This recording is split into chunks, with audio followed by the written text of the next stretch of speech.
Good evening, ladies and gents, wherever you may be around the world, and welcome to Splendid Isolation number 239.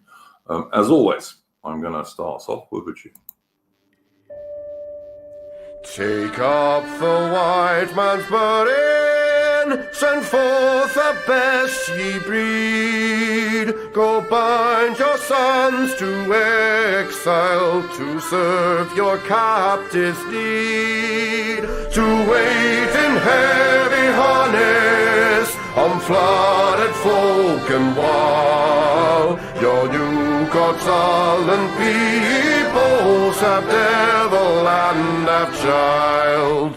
Take up the white man's burden, in patience to abide, to veil the threat of terror and check the show of pride. By open speech and simple, 100 times made plain, you seek another's profit and work another's gain.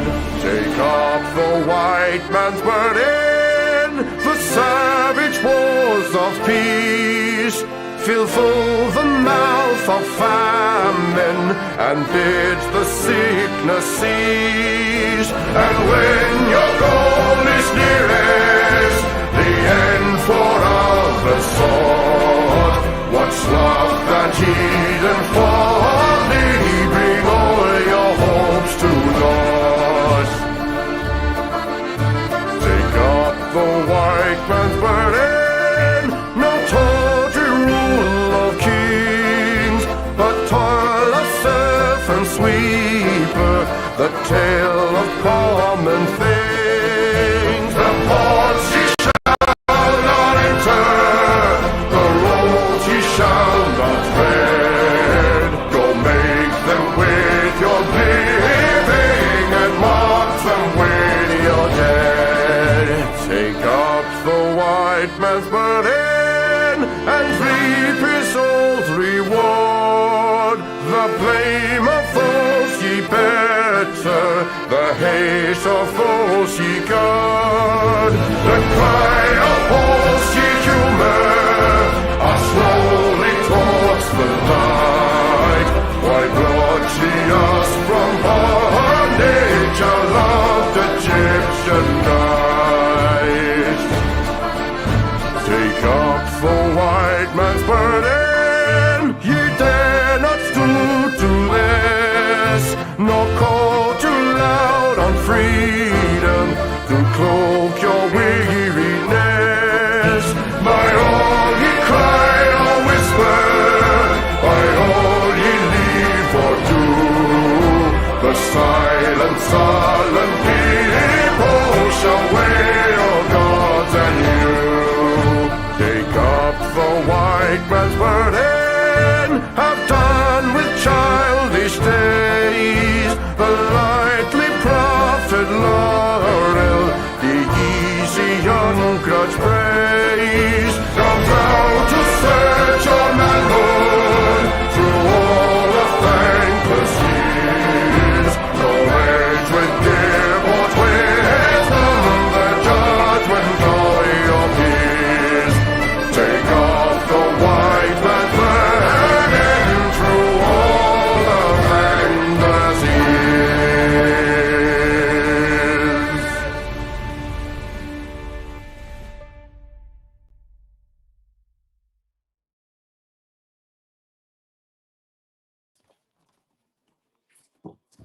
And that was, of course, the excellent Chris Gard. If you like good music, go and check out Chris Gard's channel on YouTube. He's also a good sound man and a husband and father. Okay, so quite a lot to talk about this evening. We've got an American guest this evening, Aubrey Alley, because we're going to talk a bit about Charlie Kirk's disgusting murder by a leftist. And I thought it would be a good thing if we had an American on to talk about that. But we'll get to that in due course. And I'm going to start, as always, by asking our first guest, Mitch. Did you have a first topic for this evening, mate? I'll share a screen because it's to do with the Charlie Kirk assassination in terms of the right-wing response. So, yeah, if people can see that. Yeah, so you have essentially this is a website for let's say login people who have been celebrating Charlie Kirk's assassination. So if you know anyone, you can have details. There's also a mailing list, so that way, if they are deplatformed, in terms of website and social media, you can be notified about it. In terms of making a submission, this is generally what Red Log, so you got the email there, and yeah, I've already sent one person I know personally, or I should say knew personally, to this website because they were celebrating Charlie Kirk's death. So, as far as I'm concerned, fuck around and find out, as they say. Or, as I say, they were happy to do this to us for basically saying milquetoast arguments like what Charlie Kirk would say. They're always very happy to counsel people on the right. Yes, this is true. They've been doing it for years now. They have been doing it for years. I totally agree.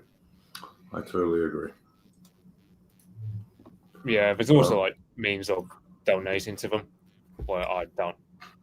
Yeah, for anyone who uses crypto, but I don't personally use crypto, so. Well, I noticed that Tucker Carlson set up some sort of GoFundMe thing. It's not GoFundMe; it's a different thing, but something like that for Charlie Kirk's family. So, and I think he put $1 million in it to start with. So. Yeah, I noticed also on TikTok where a lot of these libtards are. They're not just gunning. We weren't just gunning after Charlie Kirk, but also gunning after his widow, because said widow said basically she's wanting revenge, like she's wanting vengeance and justice. Well, they were there, Mitch. I believe his family were there when he was murdered.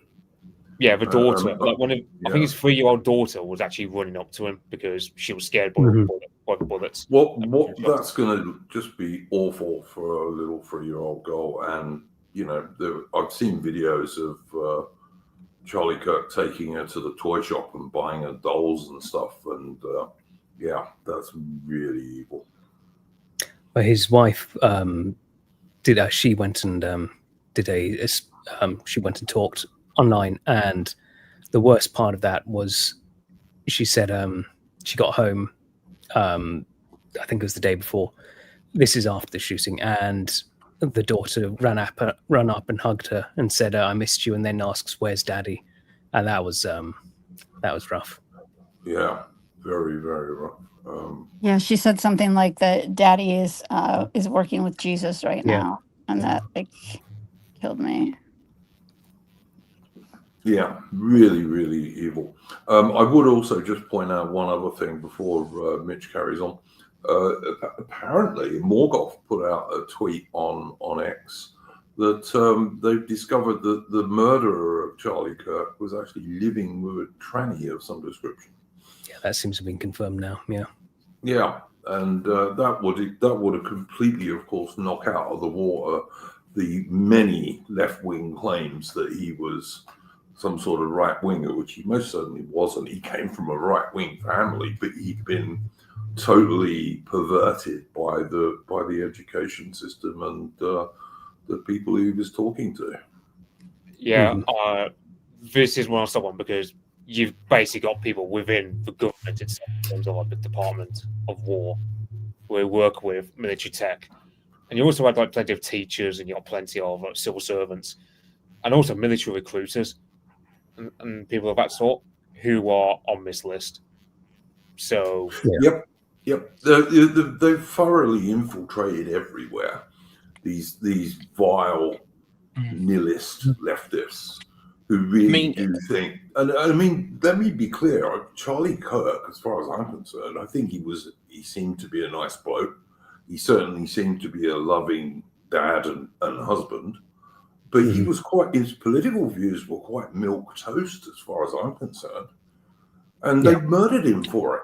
I mean, if they'll murder him, I don't know what they do to the likes of us lot. I mean, looking at the shooter, I would say that, and it's, it looks like that he has been on Discord, and all of us, for a while, we've been part of this micro online groups. I mean, this is an online micro group, and what makes it us different is we talk about history, we talk about military history, we talk about politics, maybe even delve into philosophy and political theory and theory selling. His Discord group that he belonged to, the sort of Antifa one, they were just obsessed with violence. And from what I can understand is he, joined that Discord group, and one of a former friend of his said that he was part of like that Reddit, then he joined that Discord group. He sort of dropped out of college, and in many ways, it doesn't seem that actually college really radicalized him. It was like this sort of like Antifa group, which hasn't been mentioned. If I'm absolutely honest, I think it's the Portland Antifa, because they're the most pernicious and also one of the most online I remember them from the George Floyd riots. They were the ones who were mostly active online. And I heard about their activities on Discord back about 5 years ago now. It's Rose City, isn't it? Rose City Antifa. If I was to guess, I reckon that was the group that he was part of. And he was quite clearly that he was brainwashed, but also he seems like a bit of a loser. Had nothing really much going on in his personal life. He became obsessed with this small community of his online. Well, if he was living with a tranny AI, that tells you all you need to know, really. Couldn't he find himself a real woman? Yeah, he is, and when you look into the chapter, the Portland chapter Antifa, it is riddled with pedophiles. It's riddled with sex offenders, rapists. I mean, it's quite clear that the people in those circles are, utter scum of the earth. Yeah, and furries, AI and furries are almost invariably some description of perverted pedophile, almost always, even if they're not doing nasty things to poor little animals. Yeah, I mean, it's far, and the thing though is, and this is a Democrat and Republican issue, the way that I see it. Both of them are responsible. They've allowed for far too long now these sorts of violent individuals to have influence in America, in some American cities, but in most cases, a lot of universities around the country. I mean, we're in Britain. We've allowed great universities to be taken over by similar people, quite similar as well. But I mean, now is the time. I mean, Trump should now declare a national emergency, outlaw particularly Rose City Antifa, prescribe it as a terrorist organization, and maybe even go one step further and just declare all Antifa groups, black bloc groups, as a terrorist organization. Yeah, he should do that. I think he should do that, including Black Lives Matter. Yes, exactly. Black Lives Matter as well. Absolutely exactly. Right. Any organization that's going to burn down American cities should absolutely be a terrorist organization, labeled that way. That's racked up quite the body count, Chung, their little Can I just say to Adam in the chat, I think Lord Farriam is right about that because I saw it as well. Charlie Kirk's organisation has not been taken over by Shapiro, and his organisation is quite complicated, and I don't think Shapiro could take it over very easily either. Yeah, and that's probably spread by some Indian just trying to get engagement. Yes. Mitch, did you have anything else you wanted to talk about in regard to this, and any other subject? I mean, and I remember Charlie Kirk posted earlier this year or last year, but it was something like 55% of Democrats are okay with assassinating Trump. Yeah, and it's just like, imagine you're Trump. I mean, imagine Trump, because he treated Charlie like a fourth son, from what I've heard, and it was a situation where Charlie Kirk looked like he was second in line to the MAGA throne after J.D. Vance. So there seem to be a lot of similarities between the dude who tried to murder Trump before the election and who was just unlucky from his point of view because Trump was standing up and moving. Yeah. Whereas poor Charlie Kirk was sitting down and wasn't moving. You know, I've seen people on X try to say that this was some difficult shot. It wasn't. It was 200 yards with an accurate bolt action rifle with a telescopic sight on it. That's an easy I could have shot. made that shot without any trouble. I could have made that shot with iron sights. Wouldn't have needed a telescopic sight to hit a man-sized target at 200 yards. That is a very easy shot. Anyone can do. I did see some news throwing around the idea that it was a professional. I mean, I'm not sure.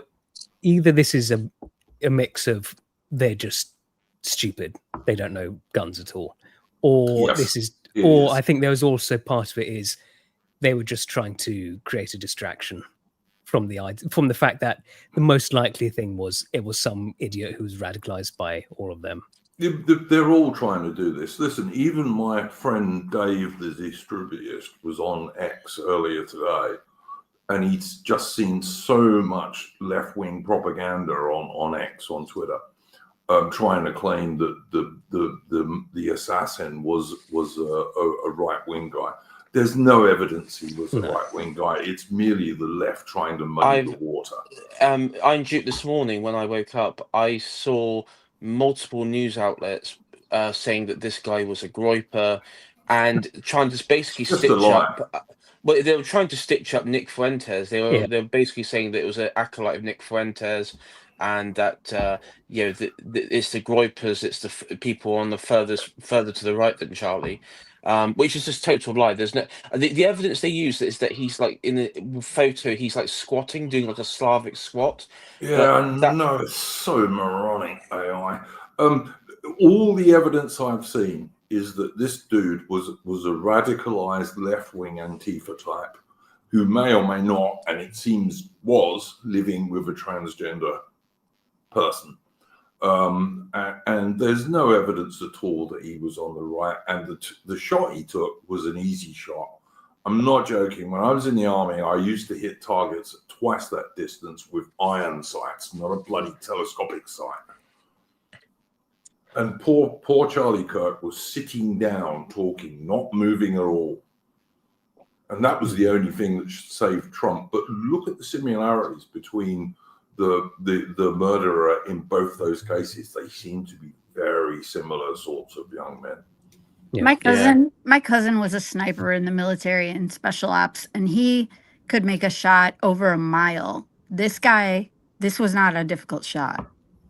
No, it wasn't. It was a shot any moderately competent person at shooting could make. He had an accurate bolt action rifle with a telescopic sight. 200 yards is nothing. And like I said, poor Charlie Kirk was just sitting there. He wasn't moving at all. I mean, if it was a professional, I mean, this is something I had an argument with somebody at IRL. If this was a professional, they would have done it, either at his house or if he was walking around in the street.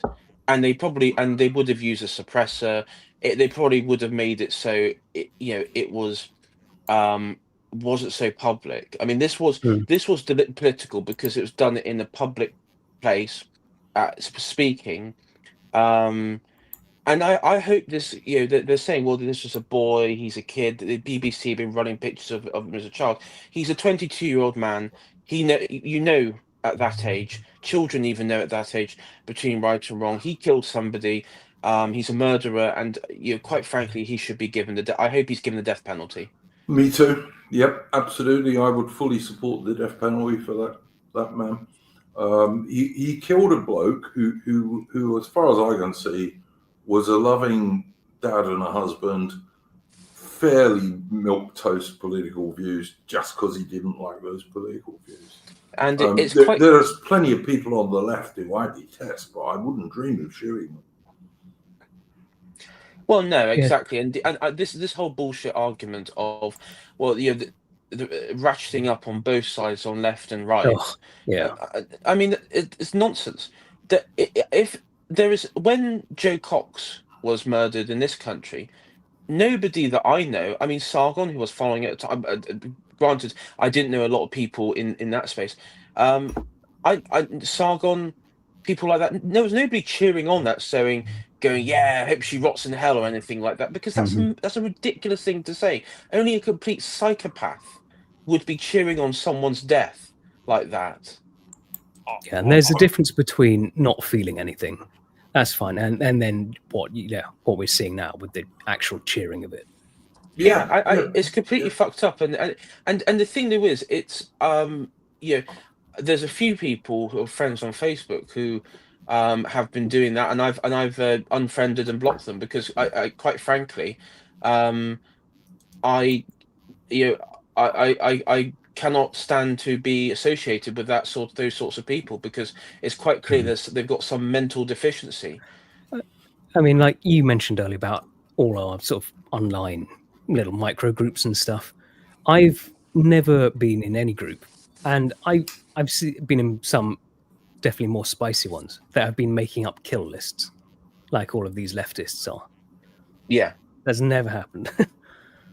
No, it's not a right-wing thing. Look, I mean, if a war starts, I'm looking, I'm seeing Alman's comment in the chat.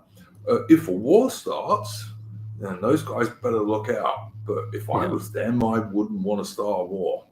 Yeah, it's like Noam Chomsky wrote an essay like nearly 10 years ago, I think, like when there was starting to be MAGA types getting assaulted and so on. He said, well, look, the left can start and they can draw first blood, but once the right wing starts enacting political violence, the left will lose. They'll be very sorry. These people on the left who think that violence is the way to go, they really want to check themselves, because if violence does become the thing, they ain't gonna win. I want to be on the side with the guns. That's what I would say. For people who... And the skill with guns as well. Right, exactly. For people who are always talking about fascists and fascism everywhere, you'd think maybe they'd have taken a little time to learn what started the fascists. Because every time in Italy and Spain, it was when the leftist communists started killing moderates and just all their street violence, and then eventually people got fed up of it and decided, we'll just join these fascists, put you all down. You'd think maybe they might have learned from that, and why don't we just not copy that again if we're so concerned about fascists? But nope. Well, in their mind, in the leftist worldview, fascism is. I mean, when I say like these people cheering on are mentally deficient, in their worldview, that the people who are fascists or traditionalists are mentally deficient. And also, fascism was the birth of Mussolini. Mussolini was a traitor for them because he started off as a very popular socialist writer and poet. And so the reason I actually think, maybe not the modern left, but going back, the reason why there was such visceral hatred for fascism, and it was used as a derogative term as well, is because he betrayed he betrayed his comrades. He adopted a different position Mhm. than total equality. One of the things that the law enforcement people found on the cartridges of this scumbag is what's it, Kaya Mio? Ciao Bella. Ciao Bella, yeah, thank you, Tharium. Which was a commie song in Italy in World War II, but it was a communist song. Yeah. Yeah, the Red Brigade in Italy. It was the communist faction, which also, I mean, worth noting, continued well beyond the death of Mussolini and the abolishment and dismantling of the fascist system in Italy. They continued well on in terrorist activities in democratic Italy post-war. The years of red. Yeah. The two groups who didn't like Mussolini in Italy were the communists and the mafia, because he suppressed both of them. But they were just about the only two groups who really hated Mussolini, were communists and the mafia. I mean, the mafia was created because of the weak liberal government, the weak liberal regime in Italy in the 19th century, was revivified in World War II by the Americans. It has to be said. Mm-hmm. That's true. They got top Cosa Nostra people to go over to Sicily and Italy to help them fight against the Italians under Mussolini. And Mussolini had almost suppressed them. It has to be said, this is true. And Adam in the chat is saying they cover this in the Godfather book and even a little tiny bit in the movie. Ironically, with Aaron Hook, about a month ago now, we did a stream on the Mafia games, and in Mafia 2, during the intro, there's a whole monologue by the main character talking about this, how Mussolini forced out the Sicilian Mafia, and that when the main character was part of the invasion of Italy, they had the various dons lined up with different regiments ready to tell the Italian defenders of various towns and cities to put down your arms and surrender, which did happen. 100.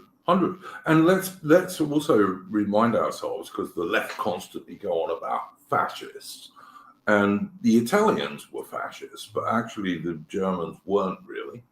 National Socialism and fascism were two different things. But let us remind ourselves that the Italian fascists, they didn't kill millions of people of any race, creed, or color. No. Mussolini was not, he didn't kill many people. He killed a few, sure, but he didn't kill many. And many Jewish Italians were members of the fascist party. Let's remind ourselves of that too. Yeah, it was quite controversial, even within the Italian fascist movement, because it was there was debates about they can be members, should they be able to hold positions? Their pals and the allies in Germany said, well, you shouldn't allow them to hold positions because otherwise it would subvert the country. This was debates going on, and also you had people like Evola who would critique the fascist regime from the right. He said it a lot of occasions. They weren't right-wing enough. They were too built into their socialist, their sort of more socialist views. They were syndicalists. To be more reactionary. They were syndicalists, basically. So they were absolutely involved with various left-wing groups like trade unions and what have you, as well as captains of industry and capitalists. But Mussolini wasn't a mass murderer of any description. He just wasn't. I'm sorry. He wasn't on anything like on the scale of Stalin or Mao or Pol Pot or Hitler. But anyway, we're going a little bit sideways on the topic here. Mitch, I think you wanted to say also something about Restore Britain, didn't you? Oh yeah, because Restore Britain, they got a vote, about the policy of deporting all illegal immigrants, and the vote expires on 9 a.m. on Monday GMT. Yeah, if you paid your 20 quid and you joined, and I did, you can vote on that, and you should find in your email an email message from Restore Britain. And I would urge everyone who joined to go and do what I did and vote yes. Deport all illegal immigrants, not some, all of them. But yeah, thanks for that, Mitch. Mitch actually reminded me about this morning, just before we did our stream about Edward the Black Prince, which is something some people on here might find interesting. Tharium, did you have a first topic for this evening? Could talk about Nepal, maybe. Yeah, go for it, mate. Yeah, seems like so everything's all kicked off in Nepal, and what seems to have triggered it was the government banning all social media, and because there was people talking about the corruption that seems to be really endemic in Nepal in their government, because apparently on average people live on about $600 US a year there, whereas the government and all their kids, the Nepo baby kids as well, especially of the politicians, just living up very lavish lifestyles. So real contrast there. And then they turned off the social media, and that's what kicked it all off. Because they all talk about bread and circuses to distract people. That you see, this seems to have been taking away that. You take away the bread and circuses. Well, you took away the circuses. Tharium, they were a left-wing government, I believe. Yeah, they were. Yeah. Yeah. And as usual, the left-wing government's very corrupt. And then it mainly seems to have been Gen Z that kicked this all off. And they just out of nowhere, just sort of went at it. The army didn't seem to really be interested in stopping them too much. No. A few did die. There was last I heard there was 22 dead. It is worth also remembering that up until I think it was 2007, 2008, Nepal was in a civil war between the monarchists and the communists, and there was this ridiculous halfway agreement where basically the king, the monarch, would abdicate. You would have like a sort of like a Northern Irishy style power sharing stuff, and I wonder, is this also like that old Civil War grievance coming out as well? I'm not sure, but the thing with the monarchists then is in 2001, the royal family was completely massacred. Yes, they were. The king, his son, and all his children. So they were all massacred, and the government at the time blamed it on the crown prince. People have doubts about this. It sounds like it wasn't really much of an investigation. Sounds like a lot of holes. Whereas the king's brother, he and all his family were nowhere near this big royal party. So none of them died. And so the brother then became king. And the brother was very unpopular, whereas the previous king, who'd just been massacred, was very popular. So, now you've got the king who is, many people suspect, murdered his brother. And I don't think the real monarchist cause had much support after that. So I would just point out to people that Nepal is where the British Gurkhas come from. Mm-hmm.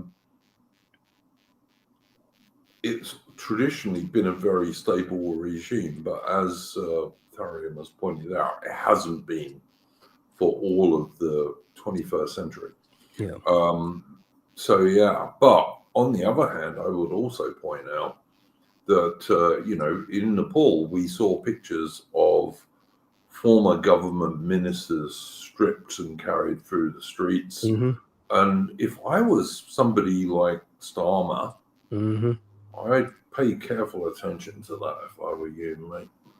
Especially when he's currently, trying to censor all the internet, censor social media as much as he can. Yeah, absolutely. And what kicked off this, and as you said, Tharium, The Nepalese army, which could have crushed this quite easily, just stood aside, basically. And you mentioned they. I think the wife of the previous prime minister was burned alive. They weren't taking prisoners. And as I say, the Nepalese army could have crushed this quite easily, but just stood aside from it because they didn't care.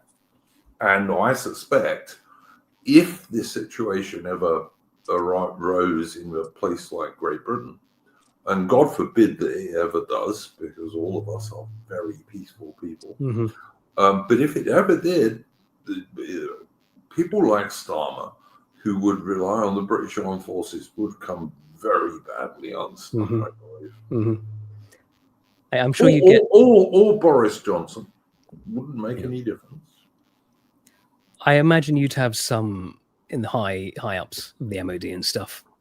You would be giving the orders. They'd be giving the orders, but I think they'd fall on deaf ears. Yeah, you absolutely. The civil servants in the MOD, quite a lot of generals and admirals for sure. But you go much lower than that, and they're not going to do what they want. If it involves shooting, like real British people, they're not going to do it. They're going to stand aside.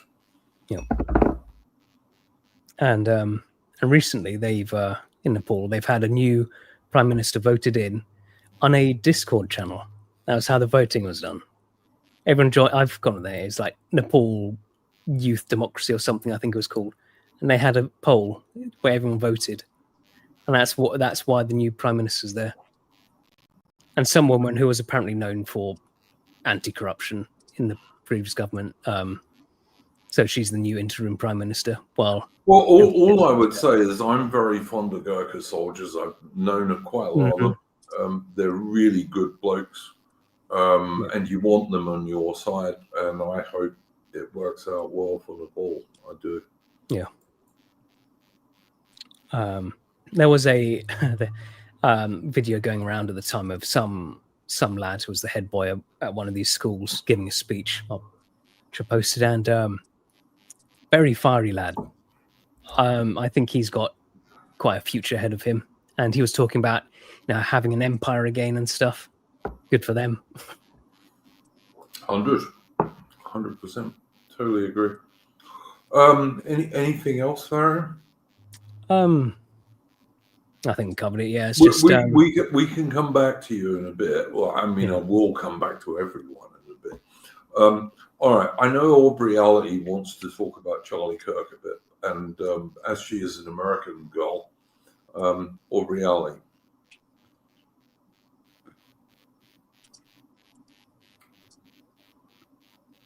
You're muted, if you didn't know. Sorry. I was having trouble with my mute button. Okay, can you guys hear me still if I'm reading this from... You're fine. You're fine. Okay. All right. So, I didn't think I was going to be able to be on today because I was going to be driving home from my mom's. But I told Duke I would really like to just say something about Charlie Kirk. So I'm just going to read it. I love Charlie Kirk dearly. Though I didn't know him, I feel like he was a close friend of mine. He was a man of conviction and morality. He stood for an intact family and Christian values. And he stood for the tenets with which our country was founded. He invited people that disagreed with him to come to the table and discuss their viewpoints. And when does the left invite us to their table? Charlie was feared, and that's what got him killed. The left couldn't take the chance that the lies they've infused the media with for so long would be exposed. They're filled with vitriolic hate. They couldn't risk another failed Trump assassination attempt, too obvious, so they went after another threat.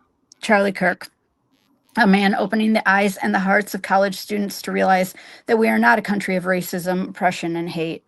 I'm saying these words with a heavy heart, mourning the death of a good man, a good American, and still the left cannot keep their mouths shut, calling him a white supremacist. We hold prayer vigils in honor of him. Hold on. We hold prayer vigils in honor of a righteous man who proclaimed himself a sinner, and they burned down cities in the name of George Floyd, a man that held a loaded pistol to the stomach of a pregnant woman. I pray A that pregnant Charlie's black woman, yeah, pregnant black woman. pregnant black woman, by the way. Right. But yeah, I pray that Charlie's legacy lives on and infuses hearts with the energy and courage to fight this evil. I pray for his wife and children. God help his poor little children as they are filled with the daily pain of growing up without the man who died trying to make this country a safer place. And I pray for the hate I feel in my heart to dissipate because I want blood. I want fucking blood. And as his wife Erica said, they have no idea what they've just unleashed. That's it. yeah. And listen, guys, I've known Aubrey Alley for quite a long time now, and she is not a vicious girl. She's not a bad girl. She's just a typical all-American girl. Yeah, I think many people in America feel the same way. I've been traumatized by this. Honestly, I wish I hadn't seen the video. Like it's making me really emotional even thinking about it now. I felt like I've been walking in a fog ever since I saw that video, and I can't unsee it, and it just keeps replaying in my head, and it was horrible. And yeah, just was horrible. And and I'm not a crier, but yeah. No, I agree, Aubrey Alley. I mean, it was awful. What you said there was heartfelt, and I know that. Yeah. And I know you're a good American girl. Like your dad was a United States naval officer, so it's just wild. But it's the left. The left hate us. They want us dead, and they want our family dead. You've always said that, and you guys have said that on this show before. And Duke, I mean, you and I have gotten into we get in debates from time to time, well, quite often. And even though we really have pretty similar views on most things, but you guys have said that about the left hating us. And I've always gone in saying, well, no, because I have some family members that are on the left. And I have to tell you that my eyes have been opened so much to them, which breaks my heart because I love them, but they are so blind. And I do believe that they do hate us. They absolutely hate us. And I argued this with you guys. I've kind of argued this with Mitch a bit before. And yeah, I mean, my cousin laughed when my mom told me that Charlie Kirk had been shot, and I was like immediately like, oh my God, he laughed. Now he's a PhD, so that kind of tells you something. But this is a kid I grew up with that like, wow. And we all knew that he's gone like really far left. And he's like an evolutionary biology like major or whatever, I don't even know.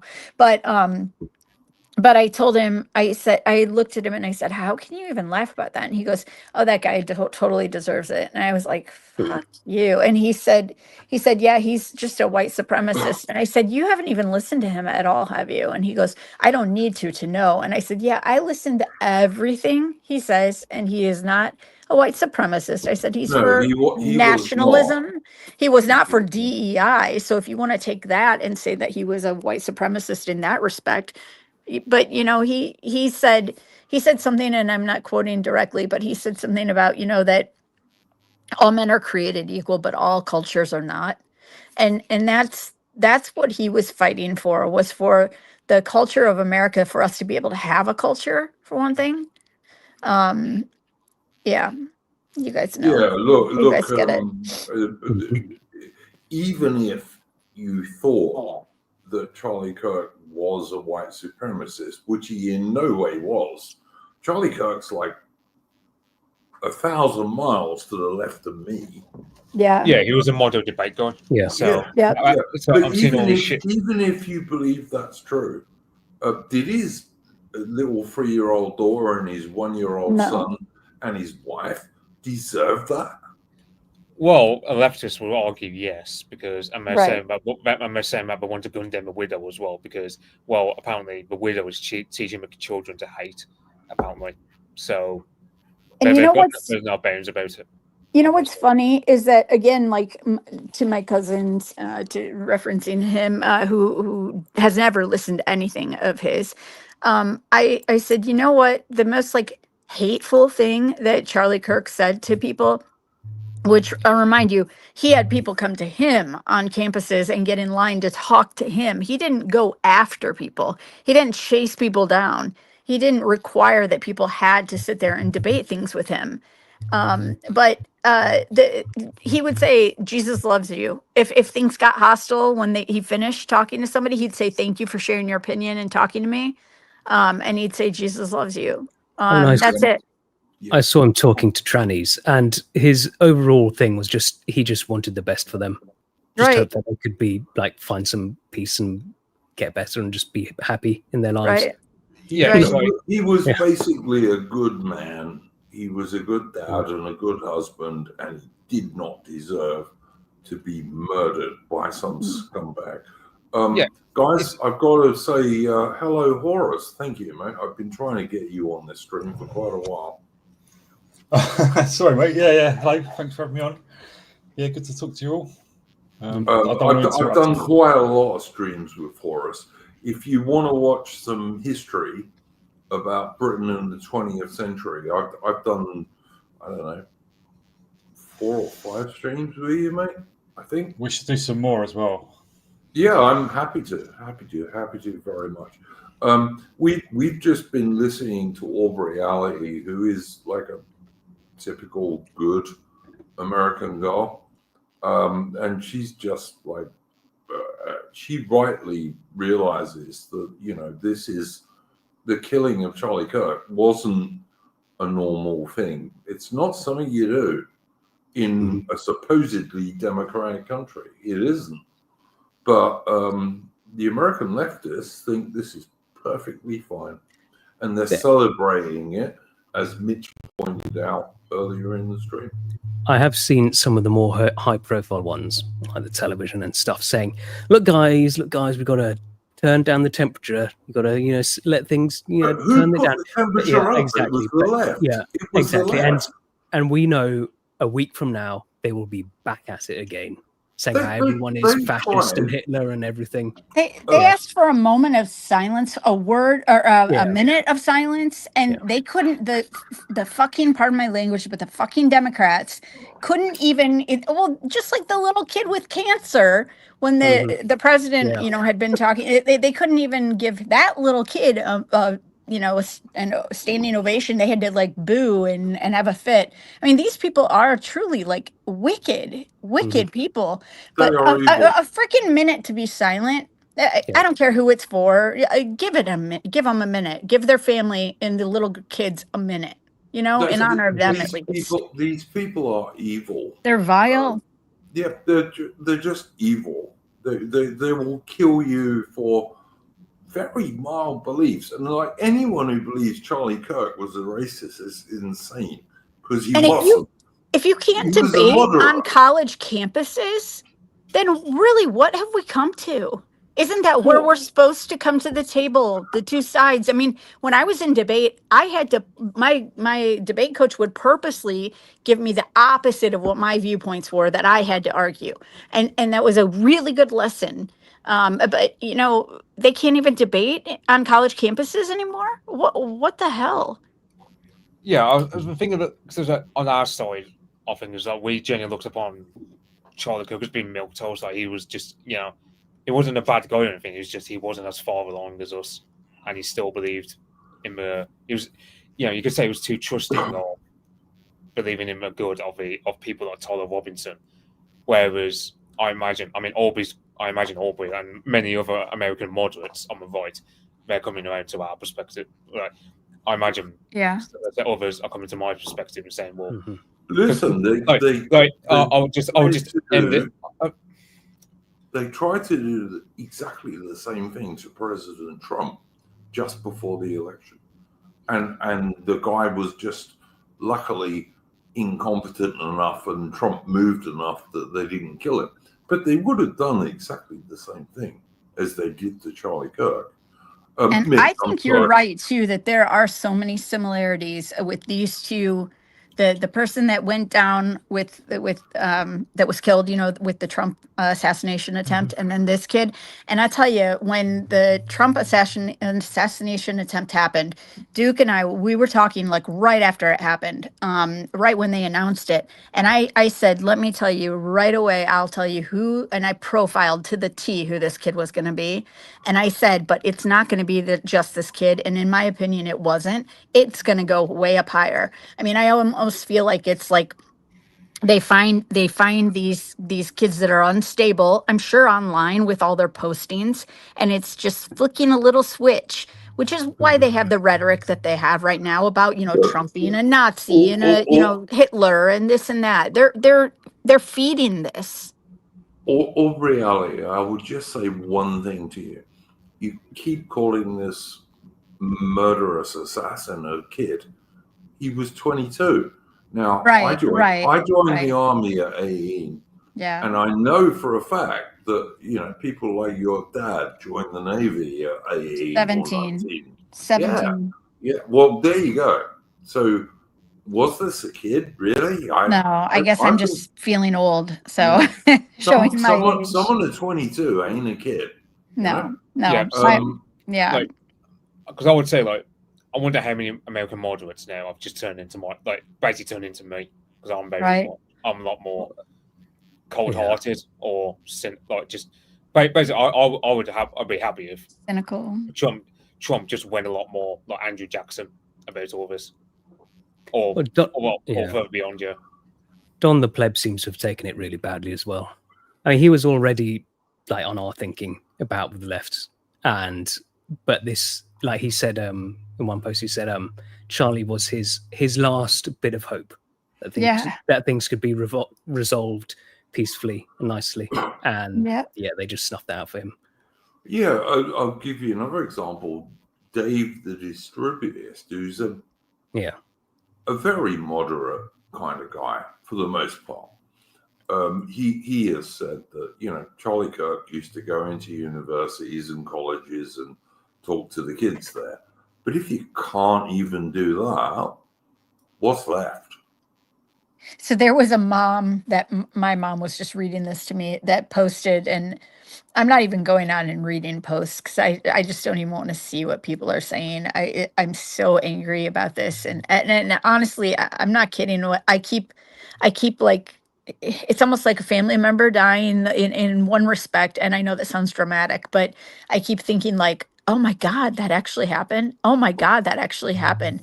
But my mom was telling me that there's this woman that posted that her son, I guess, goes to that school, and he had signed some kind of a list saying that they didn't want Charlie Kirk to be there on their campus. And so she said that she wants to sue the campus now because her son could have been killed by that bullet if and she said, what if that shooter had missed?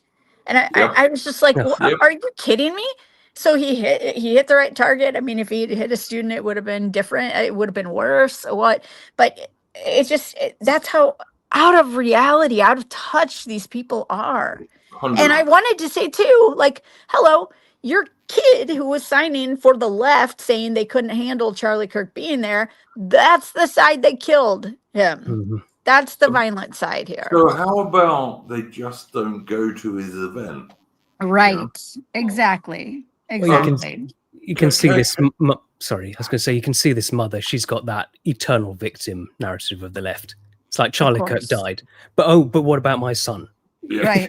Right. My son could have been the real victim here. Right. And let's jump to suing the school. Let's sue the school then, because it's always yes. How can I get paid? Yeah. Right. Exactly. If I was Trump, Trump needs to do a lot of stuff about American colleges and universities. Oh yeah, defunding right.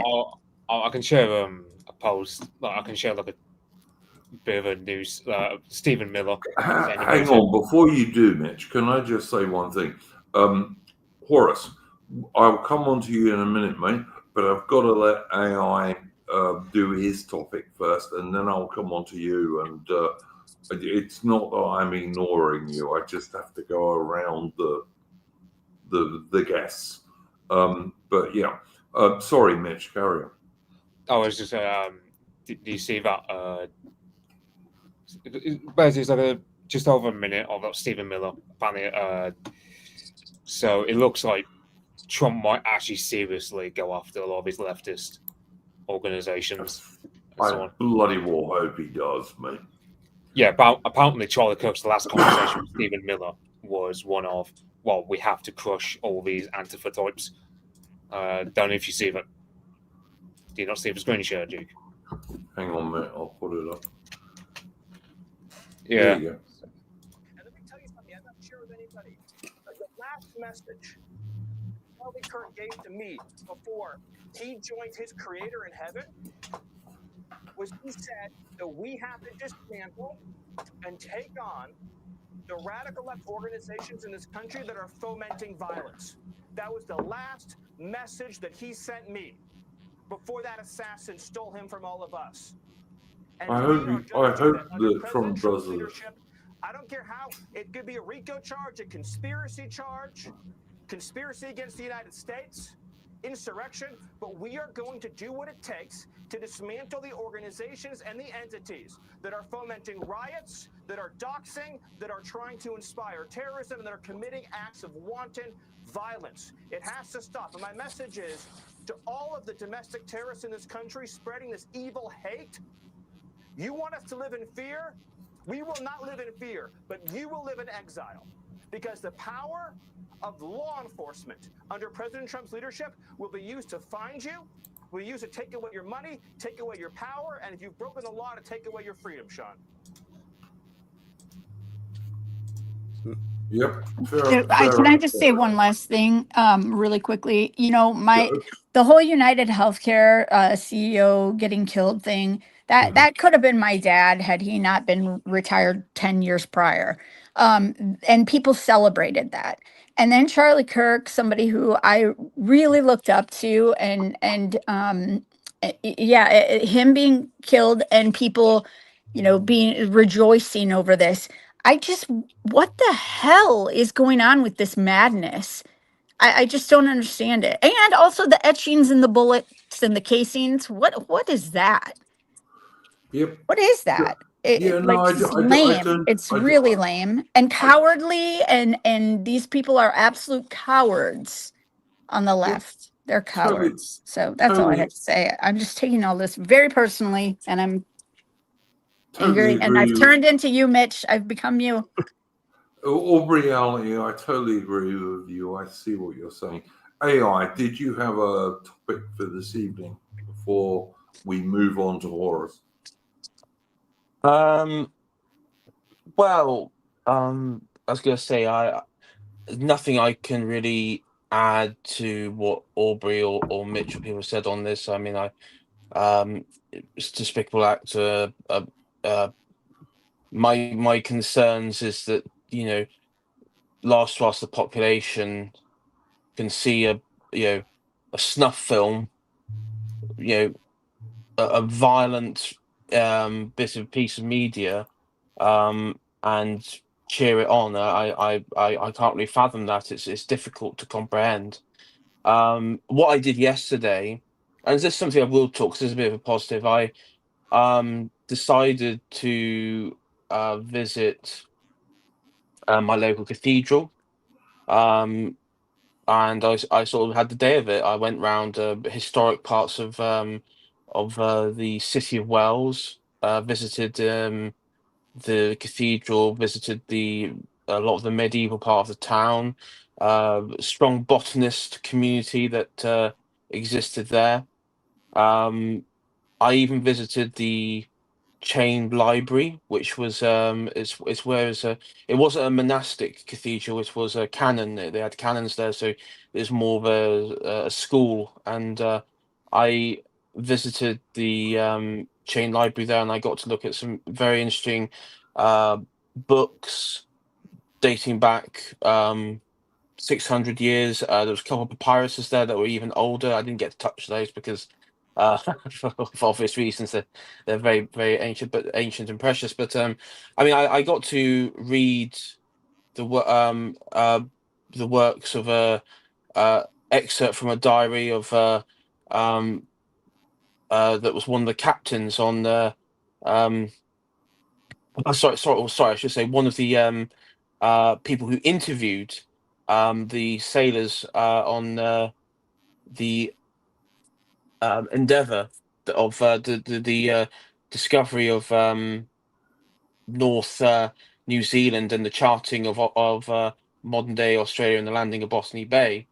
I also got to have a look at some writings of Thomas Cranmer, the first Protestant archbishop, and even like some of his a personal notebook of his where he was correcting, I guess, correcting himself or doing some editing, correcting himself on certain works. I think it was the Lord's Prayer, which would then go on to be, the influence on the Protestant Bible. And so I sort of engrossed myself into that. So very truly fascinating, and it's really for me. I think it's I've always viewed that for particularly English people, there's so much put in a way to discourage anyone from actually taking interest and actually looking really deep into our own identity.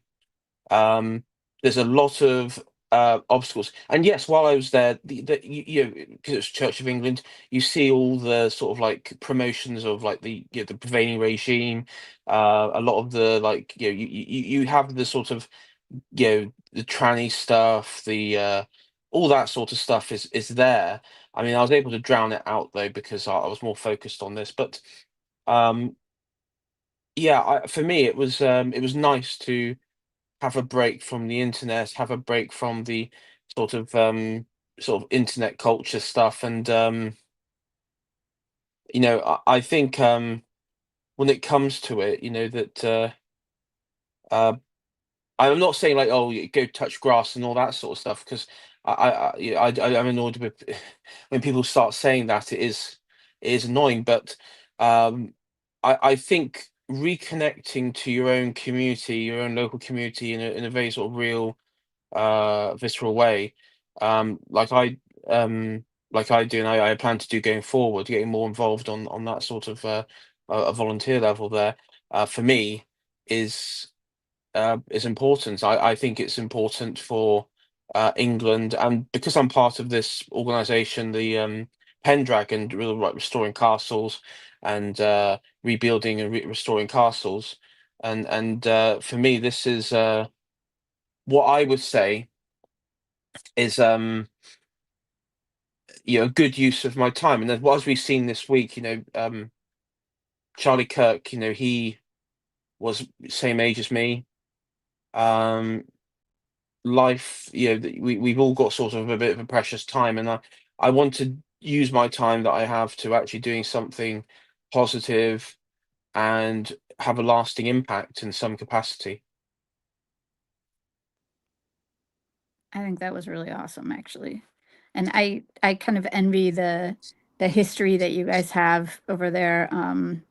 As proud as I am to be an American, I mean, I consider myself very much a UK person in the respect that my family came from over there too, and I'm really into genealogical research, and yeah, you guys have so much over there. Great Britain. Okay, great. Well, Britain, not UK. Well, no, because I mean, my family's Irish, Scottish, English. That's still So Great is that Britain. still Great Britain? I don't Yes. know these things. Yeah, I it don't is. know. Anyway, whatever. I consider myself still a part akin to you guys. Don't laugh at me, you guys. You're absolutely Yeah. descended from British people. I am, and so like your history is really just as awesome to me as our history here as an American. But I think that was a really good statement. That's all I was saying. Yeah. And also, everyone, listen. Yesterday, you and Mitch and I did a stream on Edward the Black Prince during the 100 Years' War. If you are a young British person, or any age British person, but particularly if you're a young British person who didn't learn this at school, Watch some of our history streams. You're going to learn some stuff about our really great people Okay. that no one told you about today. Wait a minute. At one point, you and Mitch tried to explain to me, and maybe Aaron Hook as well, about the difference between a UK and the Great Britain. And it was like, well, you can be, if you are from Great Britain, you're part of the UK, but if you're from the UK, you're not part of Great Britain, or something like that. So No, it wasn't. Of reality, it what was wasn't. that? No. It was that the modern term is UK, spelt badly, and everyone claims they're from the UK. I'm not from the UK. I'm English and British, and I'm pretty sure that every single person on this stream would say the same thing. Something well, I love you all, something so- Americans usually mistake is that Britain and England are not the same thing, but they tend to be treated the same. Yeah, Whereas- absolutely. yeah. Davey in the chat says that Great Britain doesn't include Northern Ireland. The UK is a political union. That's not quite That's true, what I thought Dave. too. Yeah, it's not quite true, Davey, 1602, because Great Britain used to refer to all of the British Isles, including all of Ireland back in the day, by the way. All I was trying to say was I feel kinship to you guys, and I liked what you just said. So I'm sorry. Well, I guess that just remember off on that tangent. when people are talking about the American Revolution, it wasn't done by Americans. It was done by British people. Right. Exactly. Yes. Yep. Exactly. It was. Even what was his name? Tharium. Did I say UK? One of the most famous American signers of the Declaration of Independence. He referred to fellow Englishmen. Yeah. God, you guys are all missing my point so much. And did I say UK? Is my accent that bad? Because I was just told since I went back to Michigan that my accent has gone way back again to the north. Basically, what it is, that spelling of UK is basically what, because you have what's called the UK, basically like the Blairite state that we live under, like the tyranny. Or multicultural and stuff. Yeah, it's a meme. It's a meme. It's not you. Don't worry, Aubrey. It's a meme. It's not you. I am blushing right now, you guys. I've got to say. Right. Yeah, but I'm smiling. Listen, there are some people who are not going to want me to talk about this, but I'm going to anyway. About the huge, massive Tommy Robinson demonstration in London today, but I'm going to leave it for a minute because I want to ask our special guest Horus what his view on what's been going on for the last month or so is. Horus, what would you have to say, mate? Cheers. Look, I insist that I'm only a special guest because I don't come on that often. Well, that's why you're a special guest, is because you don't come on that often. Aubrey, I did get your point, by the way. I did fully understand what you were saying. So I agree as well. We are. Thank you. Thank you very much. Of the same, appreciate that. Same sort of ancestry, basically, and sort of brothers and sisters across the seas. It's good to be of English descent as well, isn't it, or British or whatever.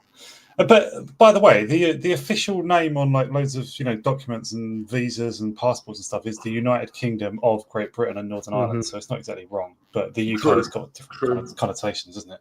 Thank you, Horace. I obviously saw Charlie Kirk, who I never really had much thoughts about either way, but suddenly on seeing him getting murdered like that, obviously like a planned assassination as well. A cruel sort of thing. Like I suddenly like him more. I see the humanity in him. It just sort of, that happens sometimes, doesn't it? But I posted a few things on Twitter about like the Antifa in the past, because a lot of people seem not to have heard of them until about 2017, when they were a problem for Trump and the MAGA movement. Then, right? They were a problem for Milo Yiannopoulos at one of the universities in California campuses, and Berkeley. They were. Berkeley, yeah, they obviously they basically staged a terrorist attack at Berkeley to stop Milo Yiannopoulos speaking, who again is like a centre-right figure at most, right? Just quite offensive sometimes. And they, on the day that Trump was inaugurated the first time round, there was the Disrupt J20 Black Bloc rampage around Washington. I think the only people who were ever convicted of anything for that, and it was blatant mass criminality on camera, everything. I think the only people who were ever convicted of anything were those who were ill-informed enough to plead guilty, which obviously happened to Lucy Connolly here as well. Antifa just get away with everything, and that's they're terrorism, and it is terrorism at the core. They are a criminal thing. Whether it's not one organization, obviously, so banning it, prescribing it might be impossible. I don't know, but the Antifa practice, these are a set of practices that people proudly refer to themselves as doing and identifying with, has been terrorism since the start. Since I would date Antifa back to, let's say, the start of fascism. It's because it's just they were two in the first place, like in Mussolini, they were two offshoots of the same original socialist idea, sort of left-wing working class socialism. They sort of split into national and international socialism. Obviously, Mussolini didn't call himself a Nazi, and that's a different thing. This is the German thing, but that's what it was over. It was, are you loyal to your country? You can still be a socialist without being a disloyal piece of shit. But most left-wing socialists don't know that, and they are also traitors and pro-open borders and supporting the enemy in wartime and stuff. And like in the 2 years after the First World War in Italy, the Reds were just able to completely free to rampage all over the country. For some reason, the centrist government wouldn't stop them, but it also welcomed Mussolini into power, the same sort of regime.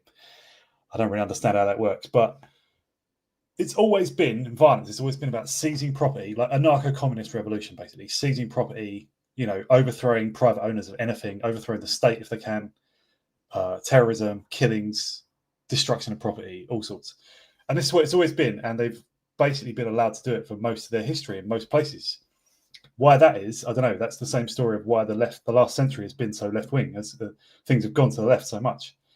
But there's this guy who shot Charlie Kirk. There's others who are prepared to do that. I'm actually a little surprised that they haven't already. But like the core people of Antifa, the ones who are smart enough not to go online, not to goad people, but who are like fairly intelligent and they plan things, like they are hardcore terrorists. And I don't know if prescribing them is going to sort the problem out, but they should obviously be treated as terrorists. And this one guy may get executed, but the general Antifa structure is still in place, and it's quite fluid as well. They're smart enough not to just stick to one organization that can be banned, and they're supported by famously all sorts of. I won't name names because I haven't got the proof, but they're probably supported by various billionaires, and they're supported, informally by various like FBI agents and the police in this country to some extent. You saw today, I think Callum, Horus. People like Soros. Let's be honest. Did you people just call me Soros? No. You called me Horus, didn't you? Yeah, no. Sounds like the red light district version of Soros. No. I mean, some people like George Soros, and I hear that said, yeah. Yeah, quite a lot of people in the United Nations. There's quite a lot of people who support these scum, including a lot of people in the mainstream media. Yeah. Most of the mainstream media, including the centre-right media, We've seen it. Yeah, and loads of MPs, Labour, not only Labour though, but loads of MPs. Yeah, Democrats as well. I've seen them on television. Clips of them all saying, "Well, Antifa are just anti-fascist," all that crap. So we do know that George Soros supports groups like Hope Not Hate, and I would include. I mean, a lot of people when they say Antifa, they mean the black blocs, they mean thugs, like armed, masked thugs. But anti-racism, anti-fascism, that whole front of activism, like that is definitely supported by George Soros for sure, and other NGOs and billionaires via their foundations. Obviously, his one is the Open Society Foundation, but there's also the Sigrid Rousing Trust, and there's loads of others. There's the Roundtree Foundation, Joseph Roundtree, like Quakers, Quaker money, Jewish money, loads. There's loads of stuff. And also there's infinite resources available to them, and obviously the state is partly on their side as well. As in this country, it was the unions. Guys. Immensely. Sorry, the people like PCS. the Fabian Society with their infamous wolf in sheep's clothing sign. And you know, people like Starmer are absolutely supporters of the Fabian Society. AI, I'm sorry, you carry on. I was going to say, to Horus's point, yeah, the unions. I've been shown emails and letters from Unison, Unite, as two examples of where they've been PCS. working with PCS, working for Stand Up to Racism, which is also linked to, which is basically just like the same, is exactly the same as Antifa, Black Bloc Antifa, and also there's an organization called Israel Aid, who I've been told by a Greek friend is an NGO by the Israeli government that is basically where you have liberal Jews in Europe, particularly places like Greece, where they support pro migrant Antifa demos there and across the Mediterranean. Because why wouldn't you? Why wouldn't you, if Yeah. you're on that side of things, why wouldn't you so easily cloak yourself? All you have to do is say that you are for the rights of anybody that is quote unquote underprivileged, and you can do anything. You can just get these sheep to follow you.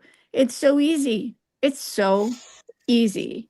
You can say it all under the title of human Right. rights. Or, Right, yeah. exactly. And yet they're the ones that, you know, we like Nordstrom, one of my favorite stores, is closing down all over the country because of these people doing all the snatch and grabs and you know, like the grooming gangs over there. Like, let's not call it a grooming gang. It's a rape gang. That's what it is. It's gang raping children. But you know, you hide it under, well, these poor minorities, they're misunderstood. You know, it just Well, the worst bit about it, and this has always been the case, is these people are largely, non-Christian, from different religions or just straight up atheists. But what they do is they appeal to Christian morality, or Yeah. when I say appeal to it, they actually don't even appeal to it. They twist it, they corrupt it, exactly. and they bend it, and it's why you have, and I hate to say it, so many Protestants who are basically betraying Christianity and European and the Christian civilization every turn when they give credence to these Absolutely. sorts of people. And to be honest, I mean, if there was actually like a worst version of heresy, is what they're up to, and it's ridiculous. Right. Yeah. And they're infiltrating the churches with their ideas. I mean, I know, like, I grew up in the Disciples of Christ church, and they've gotten very, very far left now, into having, you know, that gay women can be the ministers, and you know, it just they've gone so far. But like you said, it's perverting the tenets and it just using the tenets of Christianity. The passiveness, I guess. And also, you know, the wolf in sheep's clothing too. I mean, talk about like giving Christianity such a bad name by going and disguising yourself as a Christian and then just spewing hate. And that is not what Christ did. And whether you're a Christian or not, like the tenets of Christ and what he taught, those are things that are just moral values. Like they're, you know, we're not talking necessarily like Old Testament here. I'm talking about just the words that he said. Just his teachings. Yeah. I think it's also worth pointing out that, you know, Jesus Christ was not somebody who was against all violence. No. He was not somebody who didn't believe in an eye for an eye and a tooth for a tooth, or to give unto Caesar what is Caesar's. He didn't believe in those things. I've seen I mean, he I've- opposed his main opponents, his main enemy, was of course the Pharisees faction. Yep. And the now this isn't now. I'll make a caveat here. This is not my words, YouTube. This is the words of many of the church fathers, like Saint Ignatius of Antioch and people like that. But a lot of the the Jewish communities post the destruction of the temple adopted that they were viewed as because they carried on the traditions of the Pharisees, and so that's why you have when people say, well, how can the church fathers and early Christians be anti-Semitic? Well, a lot of them just viewed them. They when they say, "Well, we're not the same, we're separate," they actually mean it in that context. There's actually a very real and direct context of why they view themselves in that separate form. And I can actually, and when you hear like certain rabbis, you see certain clips of certain like radical rabbis in Israel and even in the West, and you know Talmud and all that sort of stuff. You can actually see why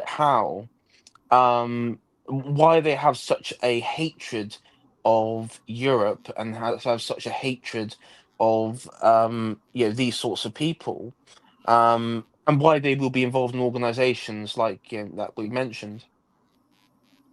One Have of you the guys things- heard that people were that Charlie Kirk to get not to totally get back to him, but have you guys heard that he was like speaking out against? Because I know he's always been kind of a supporter of Israel, and Yeah, like I saw I guess that. recently he was not as supportive, and there was a thought that maybe Aubrey, he certainly said that he thought that Epstein was probably a Mossad agent. Mhm. He did say that, which is almost certainly true. But you know, He said he'd been getting plenty of verbal opposition because of things he'd said in the last few months, so criticizing Israel in some ways, yeah, which he'd never done before. And there was, some articles put out against him, started saying like, not that he's an anti-Semite. They weren't going out. Then they'll say that when they consider him a lost cause. They thought maybe they could pressure him back into the cause. I think, yeah. And but even really late, I think just not long before he died, he was still insisting, no, I love Israel. I think you're making the wrong steps. I think you're alienating. Yeah, he did that, Horus. But yeah, he did say that he thought that.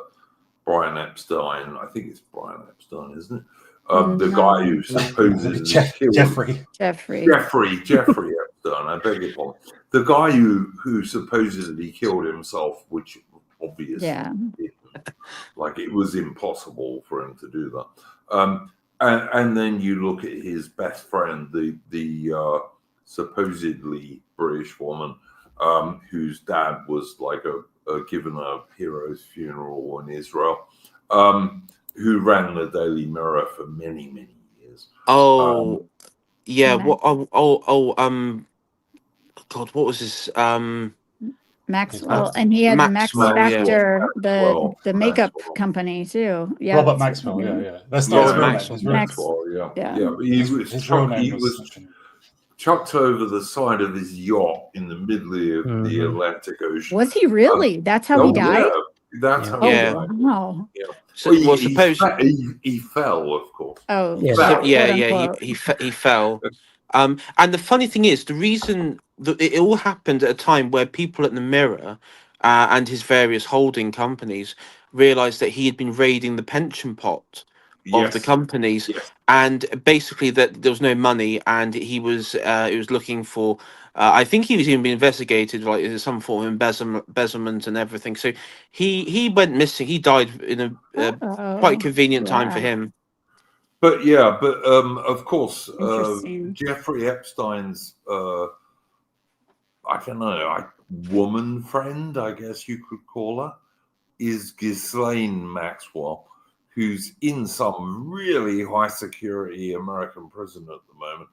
Yeah, I think she But lured a lot of the young women to his with a false sense of security, and then not young girls, I should say, not young women.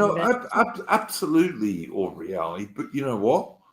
I don't know exactly what she's charged with and why she's in this prison and why she's not allowed to speak to anyone. But there is obviously a reason.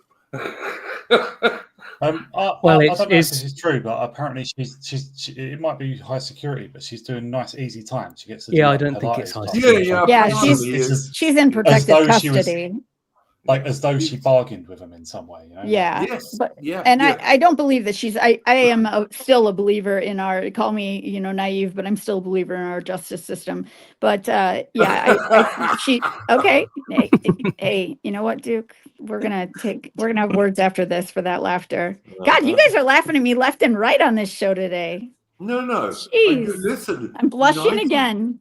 No. All reality. I am a believer in our justice Not system. 95% of what you've said is entirely true, but Just that what- damn what- 5%. yeah, what's happening with Ghislaine Maxwell is extremely strange. Although, if I was Ghislaine Maxwell, I wouldn't sleep well. Well, I don't think it is strange, though, because she's in protective custody and she can choose not to speak. I mean, that's not that she's like being held, in a straitjacket somewhere. And No, I think can't talk. she got a nice, sweet deal. She did. She did. Because she was going to testify against him, and then suddenly she didn't have to, but she had already gotten that nice little deal in place. Yeah, of course she was going to, because you know how many names on the left especially would have come out, including our lovely President Clinton. People were panicking. Actually, that's the point. Do you remember when Epstein killed or died or whatever, and he was murdered? AI, come on, he didn't kill himself. Yeah, sure. And she was then like the police were looking for her, and she was hiding. What was it like in some like retreat was it like somewhere in New England? Yeah. And she was there for like a year and a bit. She was there for a while, and they couldn't find her. And it was like that was a bit weird. She able to hide that. There was also another guy who was arrested, Jean-Luc Brunel, right? The French guy. That was the French guy, yeah. Yeah. Extremely strong model agency. Yeah, right. He had a modelling agency that was used to procure underage girls, right? For this traffic, it's the same traffic operation as Maxwell Epstein, I believe. And he mysteriously also killed himself, I think. After, he was just like on remand or something, wasn't he? He hadn't been taken to Just trial. like all the people around the Clintons, how they all mysteriously died. It's very easy to shoot yourself in the back of the head with a shotgun Isn't it, though? times. Yes, it is. Pure, as Key Buckley says in the chat, it's pure coincidence, honestly. Right. We are not conspiracy theorists.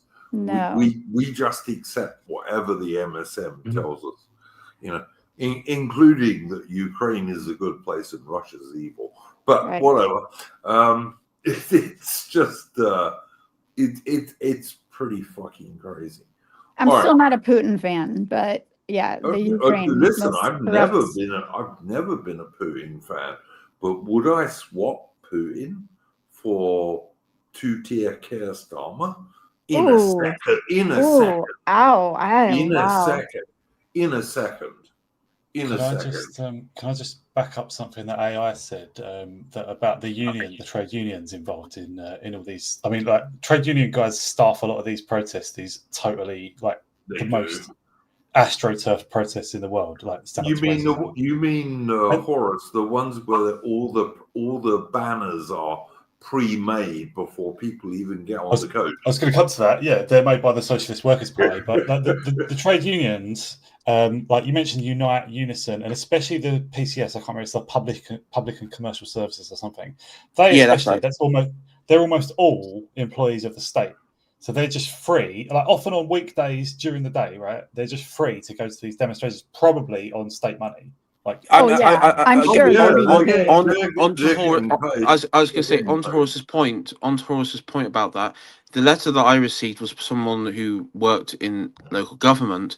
And they were quite annoyed because you have, with Unison, for example, you have the political levy and the non-political levy. And the political levy is if you want to be like involved with the Labour Party and the political activist wing. And this particular individual was in the non-political levy, and so wasn't expecting to have this sort of stuff through. And they were getting it through weekly. It was with like the hotel protests and all that sort of stuff. That was the link, and it was all people who worked in local council government offices in neighbouring authorities in my area. They were using that, and they were organising coach trips. They were organising placards. They had it was a whole ecosystem of of stand up to racism. It's just basically the local government, and also because it's the unions, it's basically it's the Labour Party. It is It's basically like the brown shirts Labour Party, and I know that gets banded around a lot, but it generally is just like the physical street wing of the Labour Party. Yeah, look, stand up to racism is basically a traitor organization paid for by Labour and the unions. I think And the they- state. And the state think- as well. Yeah, I it's think paid for by the state, Horus. Absolutely. And I think don't they were- people? Sorry, go ahead. I think they were also getting US aid money as well. Yeah, Or that sure. got shut down. And don't people's eyes ever get open to the fact that, like over here in the US, that every one of our cities that is led by these Democrats that are so for, the getting rid of the oppression of the Black population and whatever, and yet these are slum cities now, and these cities are I mean, St. Louis, where I live, I don't even go downtown anymore. I used to live down there. I went to school down there. You can't even go down there anymore. They don't even prosecute crimes. I mean, don't people see this? I don't understand it. It's Did you so see- obvious. We have to talk a little bit on this stream about the Ukrainian girl who Yeah. was murdered in Oh yeah, that horrible. Well, if Yeah. we're going to switch topics, could I just add two other remarks?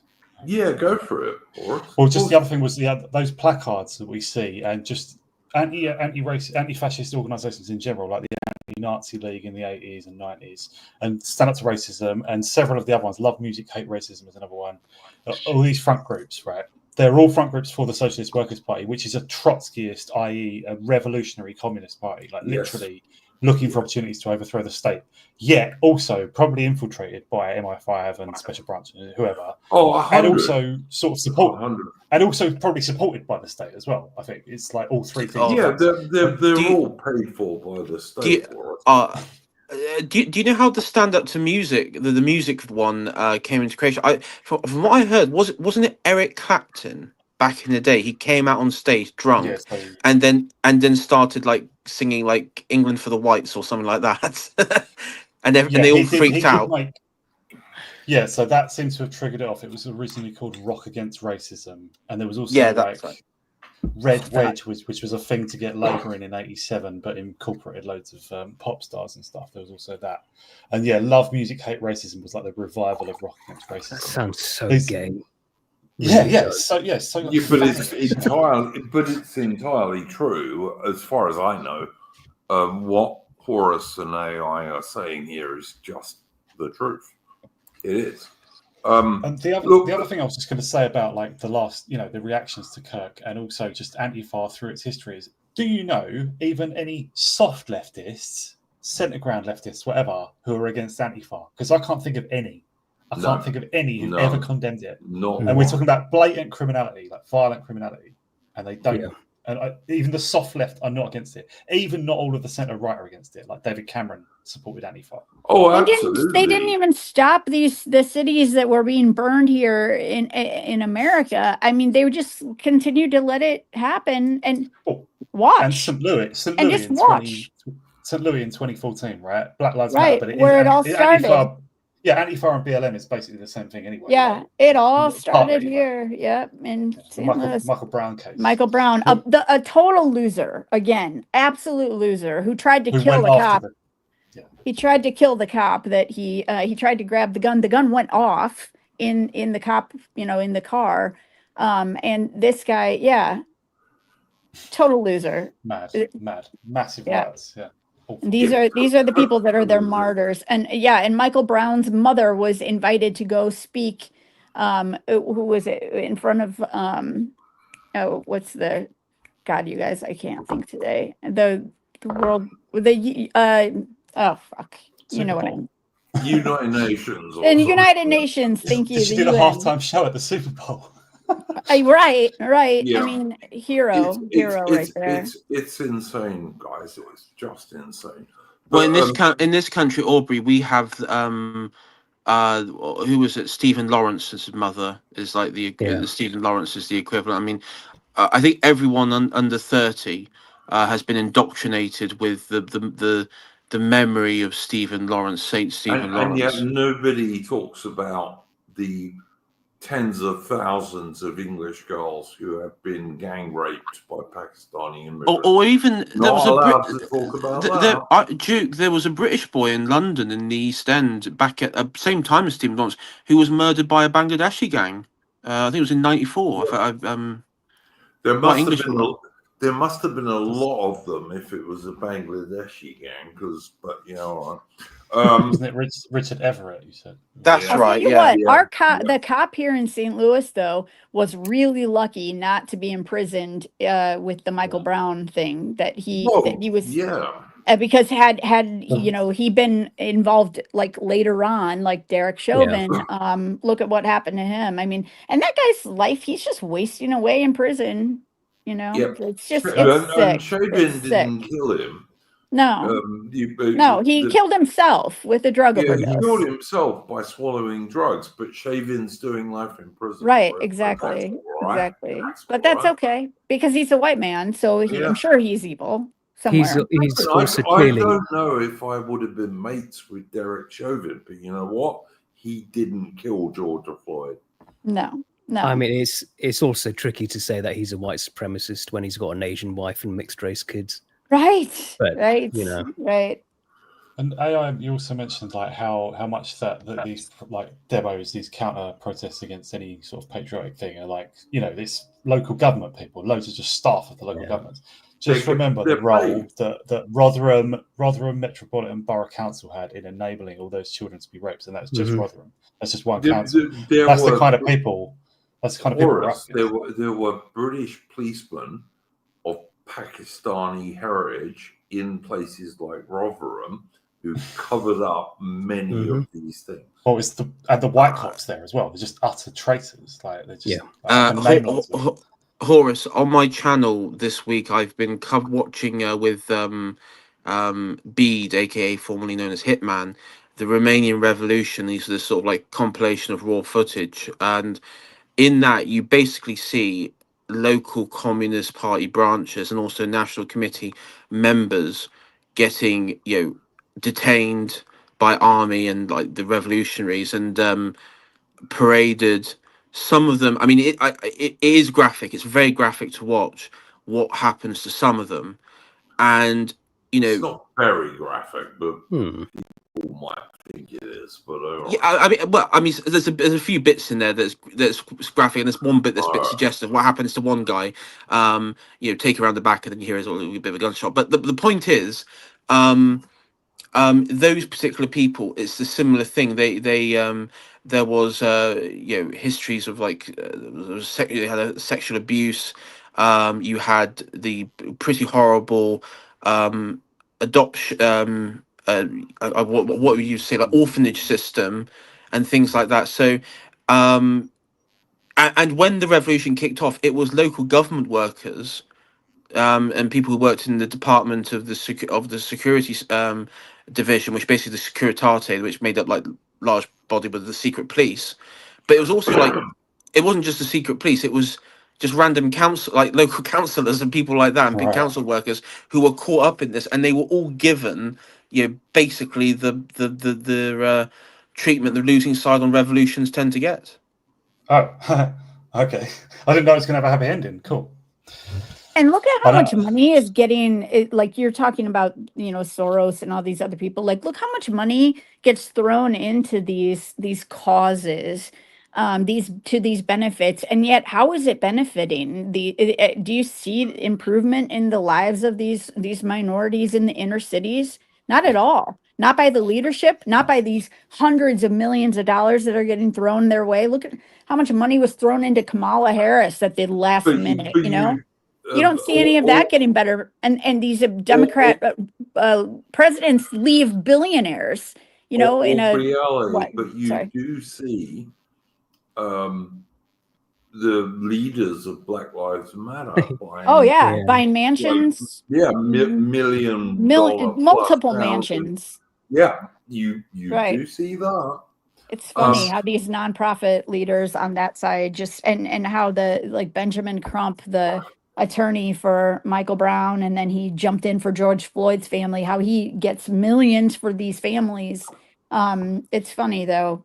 how and the black, like, one of the things Charlie Kirk talked about a lot was about how black on black crime, it's not whites killing blacks, it's blacks killing blacks in this country.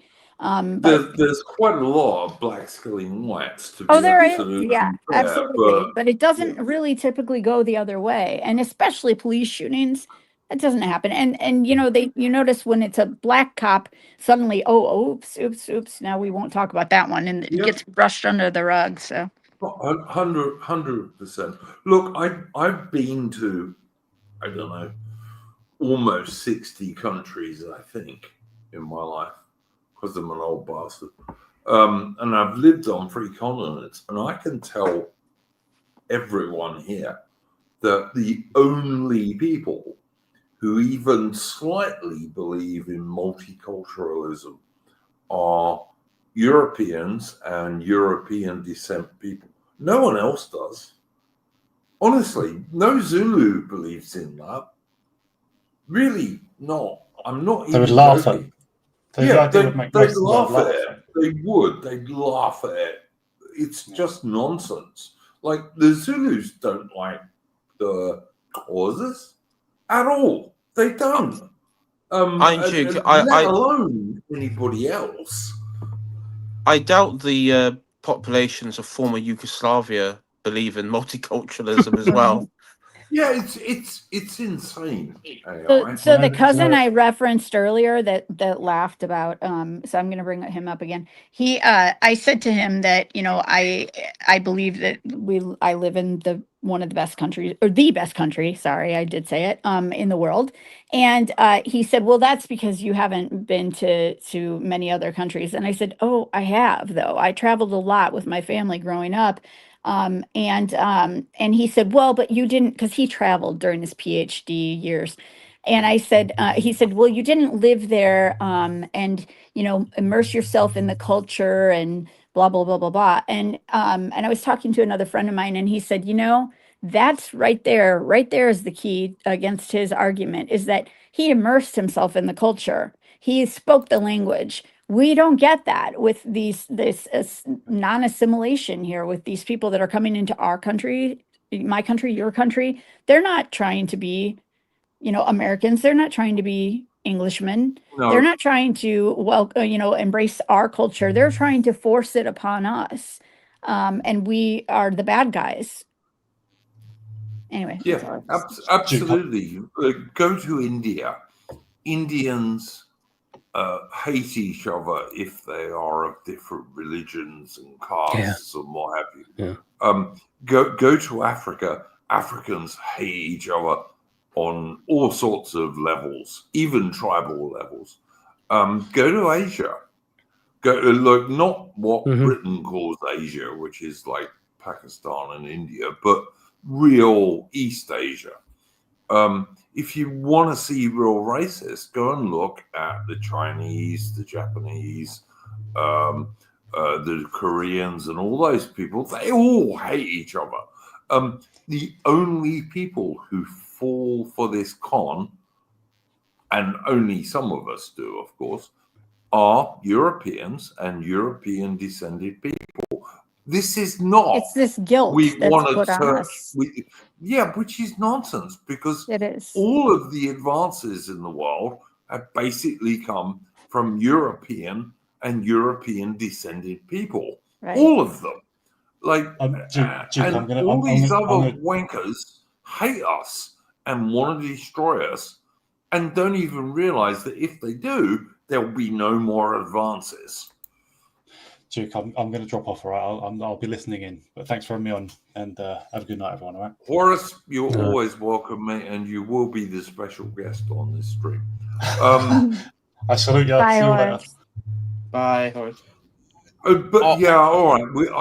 I want us to now talk a little bit about the Ukrainian girl who was killed in a city in the south of America. Charlotte, North Carolina. Charlotte, North Carolina. Yeah. And my a beautiful friend, area. Yeah, but hang on. My friend, Dave, the distributionist, who is an American and has just moved back to America with his Canadian wife, pointed out to me that the death rate in Charlotte, Carolina, is actually higher in peacetime than the death rate in Ukraine amongst the civilians. That's pretty bad. It's North Carolina. Charlotte is so I just moved back from North Carolina a couple of years ago because we were my ex was stationed at Fort Bragg in Fayetteville, and I mean Fayetteville they call it Vietnam because of the violence in that city. But Charlotte, I mean there's a lot of gang activity there now, and this poor girl, this guy, this absolute loser had like 12 prior convictions or arrests at least, but he was let go on all of them. And that's the thing, like our prosecutors have got to start doing their jobs. He wasn't put into a prison, or actually probably more accurately a loony bin. He wasn't put into some sort of mental hospital, which is where he should have been. But yeah, he was. Hadn't he just come out of jail though? Like, am I wrong on this? Maybe I read so many different kind of things. He had just come out. Well, his family, right? And he's the black guy, and his family had disowned him because he had threatened his family members. That's how bad he was. But yeah, he was still allowed to just wander around. Right. Because it's not about protecting the citizens. It's protecting the rights of these individuals, of these criminals. That is where I do have a problem with our justice system. After he stabbed her in the neck, and nobody did anything, of course, because all the people on that light rail thing were black and brown, all of them. Yep. After he stabbed her in the neck, he said twice, "I got the white girl, I got the white girl." I haven't seen the video, but the picture of her cowering and just looking up at him like, That's what? Like it's horrific. Yeah. It's horrific. But honestly, guys, I want to repeat this because this is really important. She was a refugee from Ukraine, like a genuine refugee, if you like. But where they sent her in America has a much higher death rate for civilians than Ukraine does, because the Russians don't target civilians in Ukraine. Right. And she was coming, she came from work. Media. She came from working at a pizzeria for the day. You know, she's not making much money there. She's making what, minimum wage at best. Yep. And she's in her uniform. She was a beautiful girl, a lovely looking girl. And she's sitting there in her little, pizza shop uniform, and doing nothing to bother this guy. Wasn't she sitting there for about a minute and a half, 90 seconds, and then she was a knife just stabbed through her neck. Yeah. Unreal. And she was dead before she fell on the floor because he cut her carotid artery.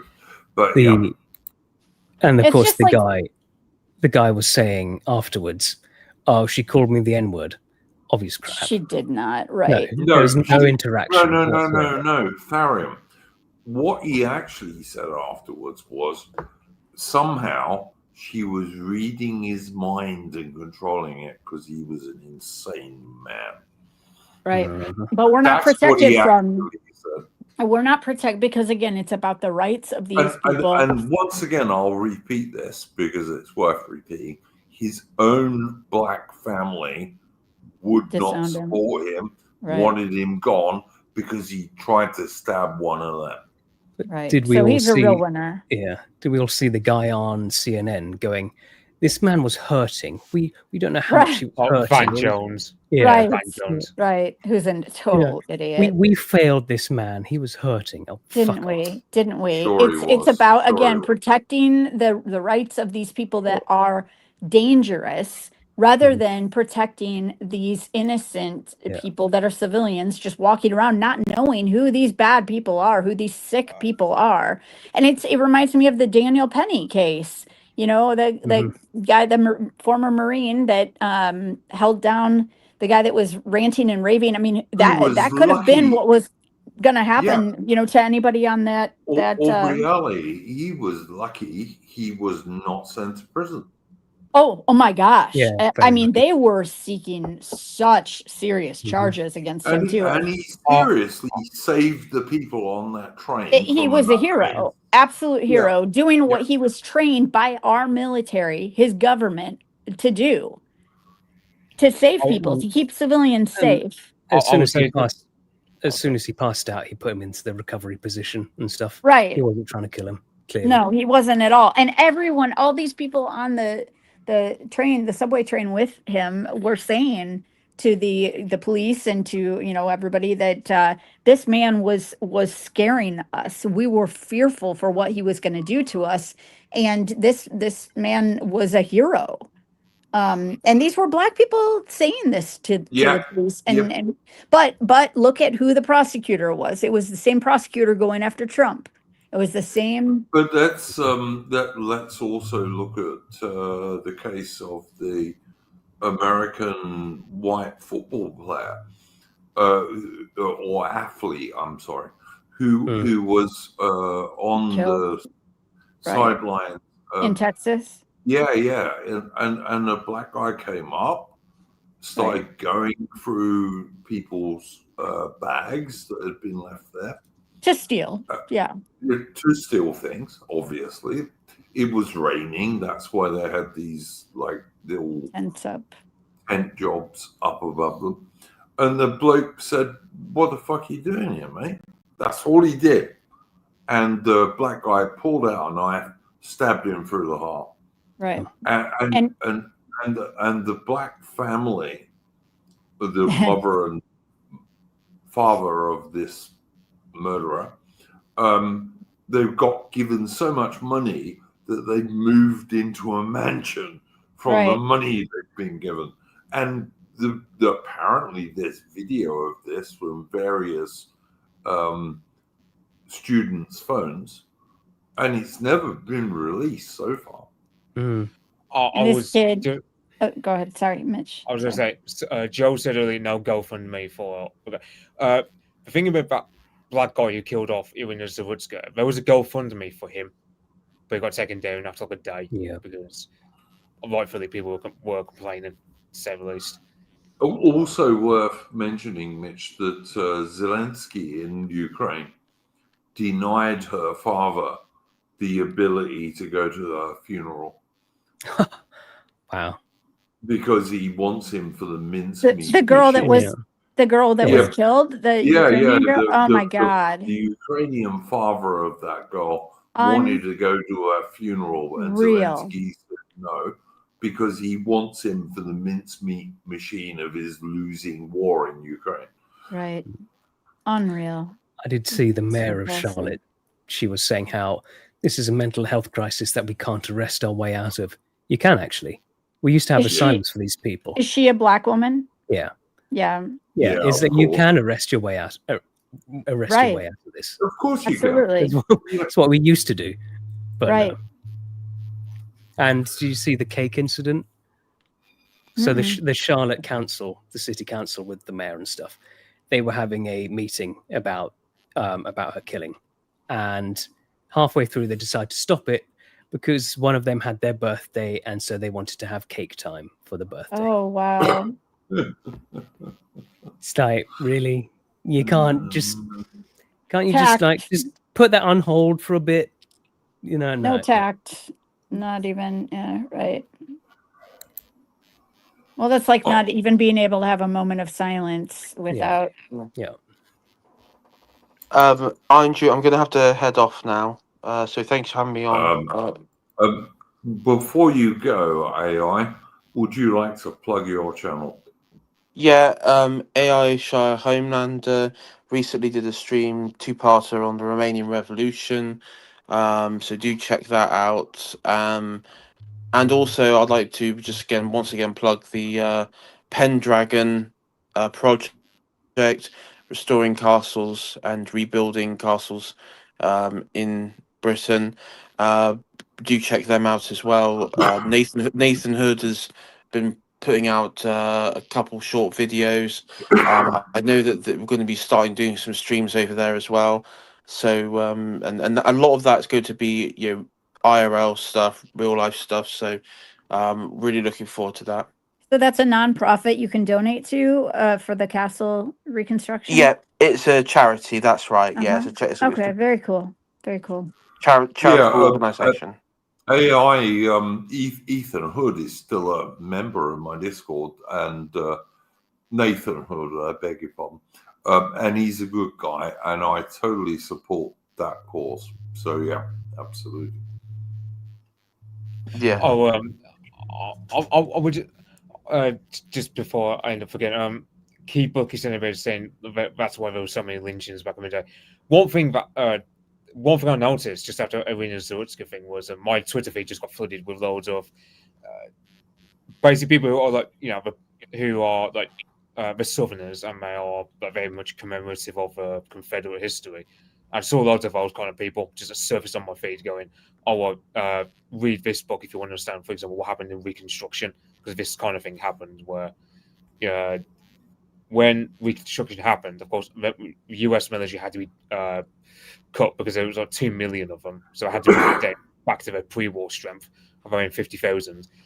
Because the southern areas were under military occupation but weren't enough troops, they had to supplement that with armed militias of these black freedmen, and but all like how arbitrary they could be, how sadistic they could be towards whites down south, yeah.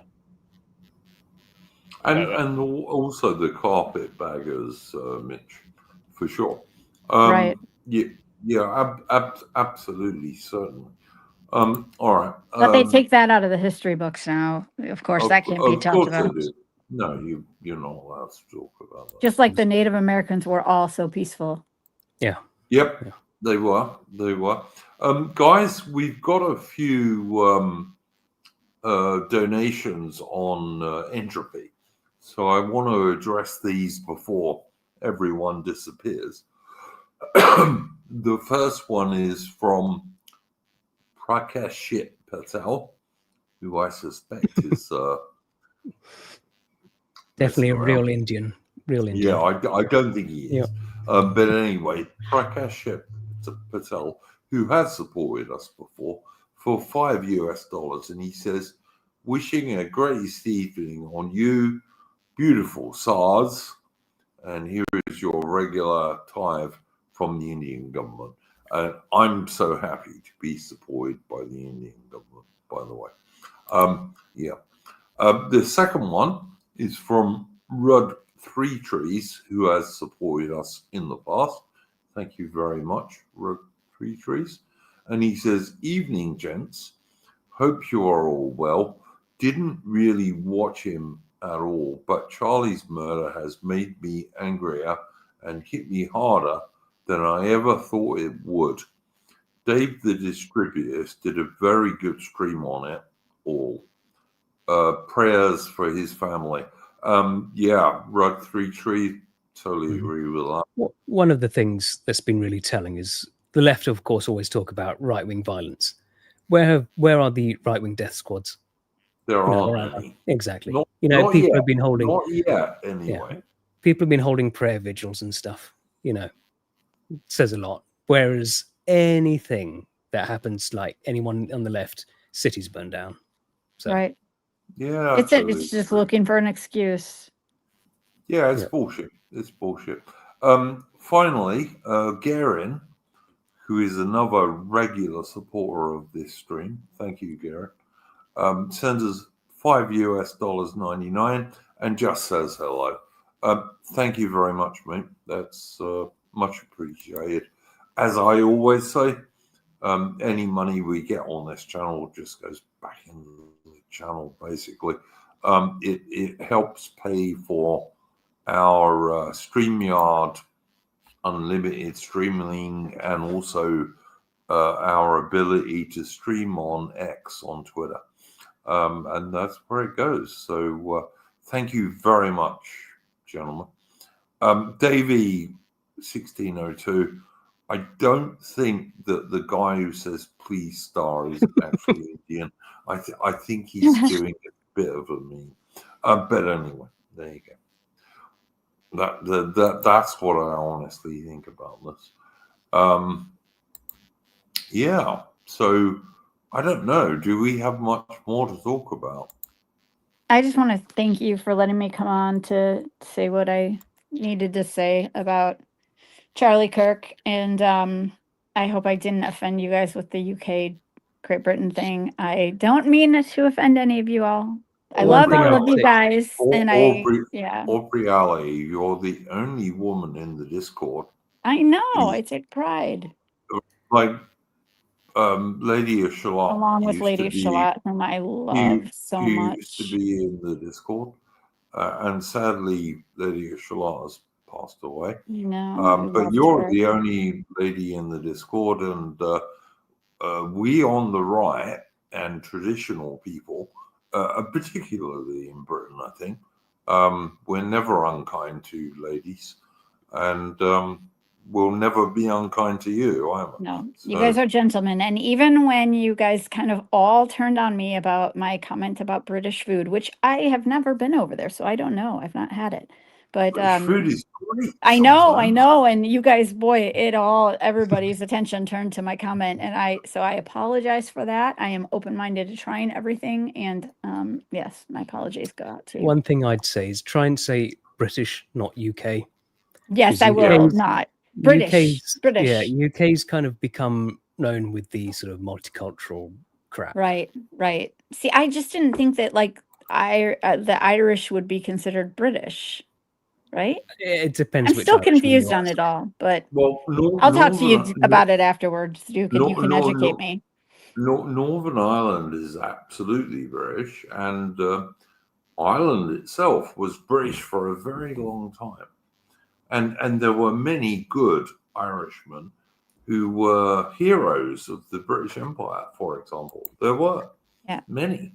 Well, I only come from Irish, Scottish, and English people, so a little Welsh. So, yeah. I'm the same. Considered myself, I have a kinship with y'all, at least one-sided. Hopefully both ways. No, you're always welcome on the stream, Aubrey Alley.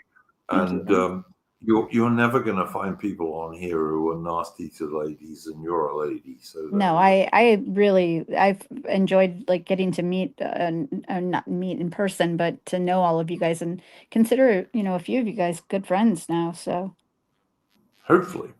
Well, yeah, no, I do. Mitch, would you like to plug anything? No, not for me. I would just say, I feel like, that scene from, I don't know which Star Wars film it was, where Chancellor Palpatine's like, oh, good, the hate is phobia. I feel like that. No, that Aubrey's on my page. Yes. Tharium, anything you'd like to plug me? Stream tomorrow on Brutus the English's channel. Got Dino Bane coming on as a guest. I tell you what, Tharium, I've forgiven you so far, but if you can't get Jack onto this stream by next week, I will be a bit disappointed. Me? Why is it my responsibility?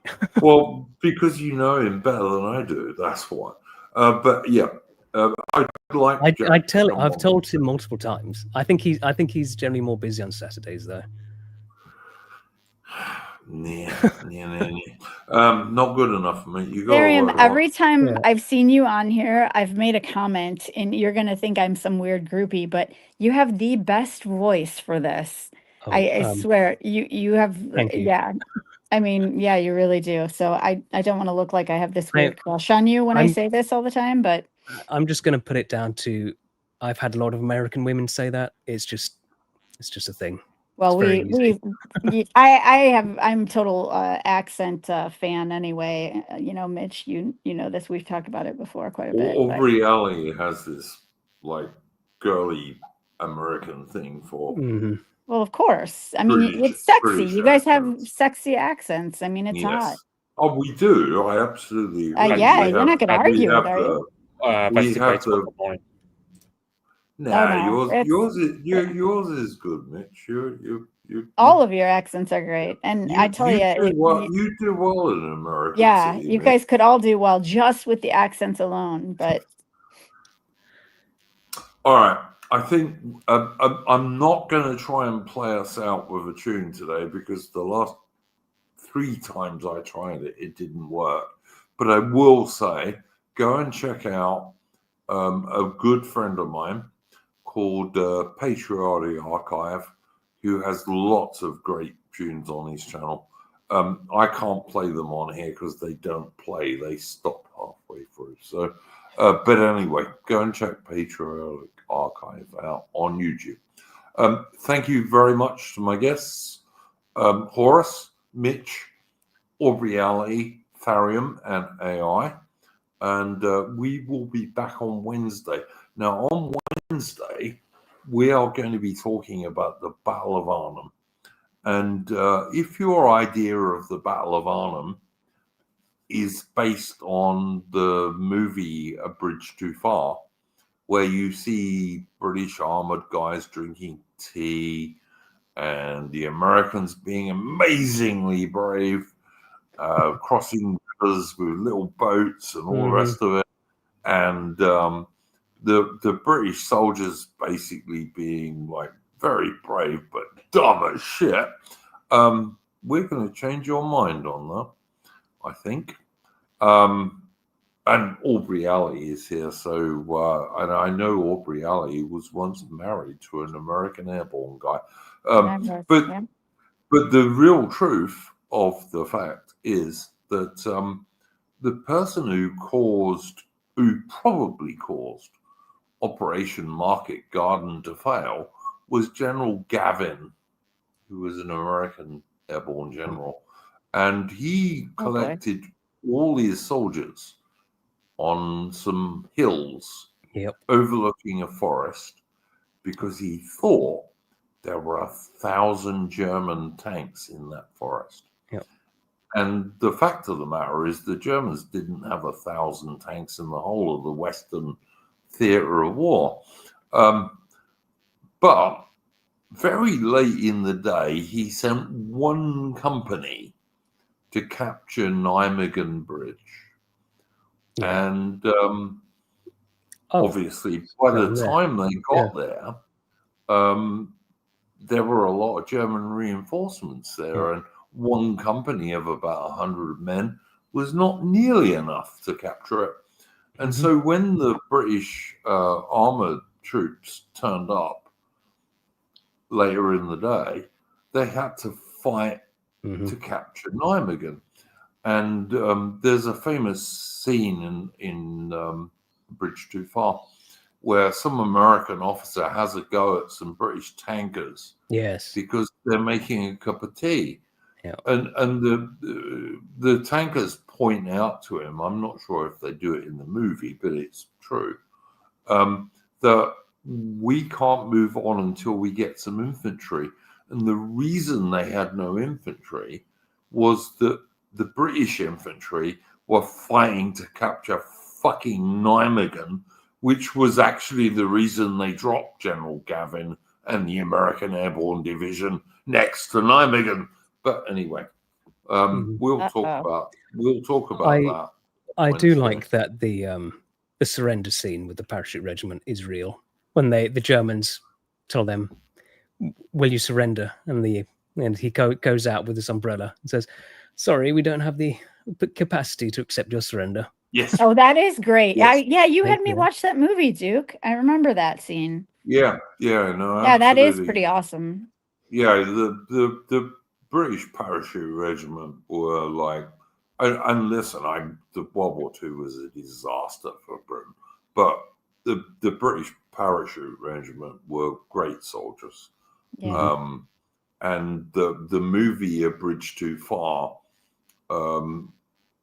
doesn't give them the credit they deserve, and it certainly doesn't give the credit that they deserve to the British Guards Armoured Division and the other guys who were actually going up a single road. And you have to realize this about the Battle of Arnhem.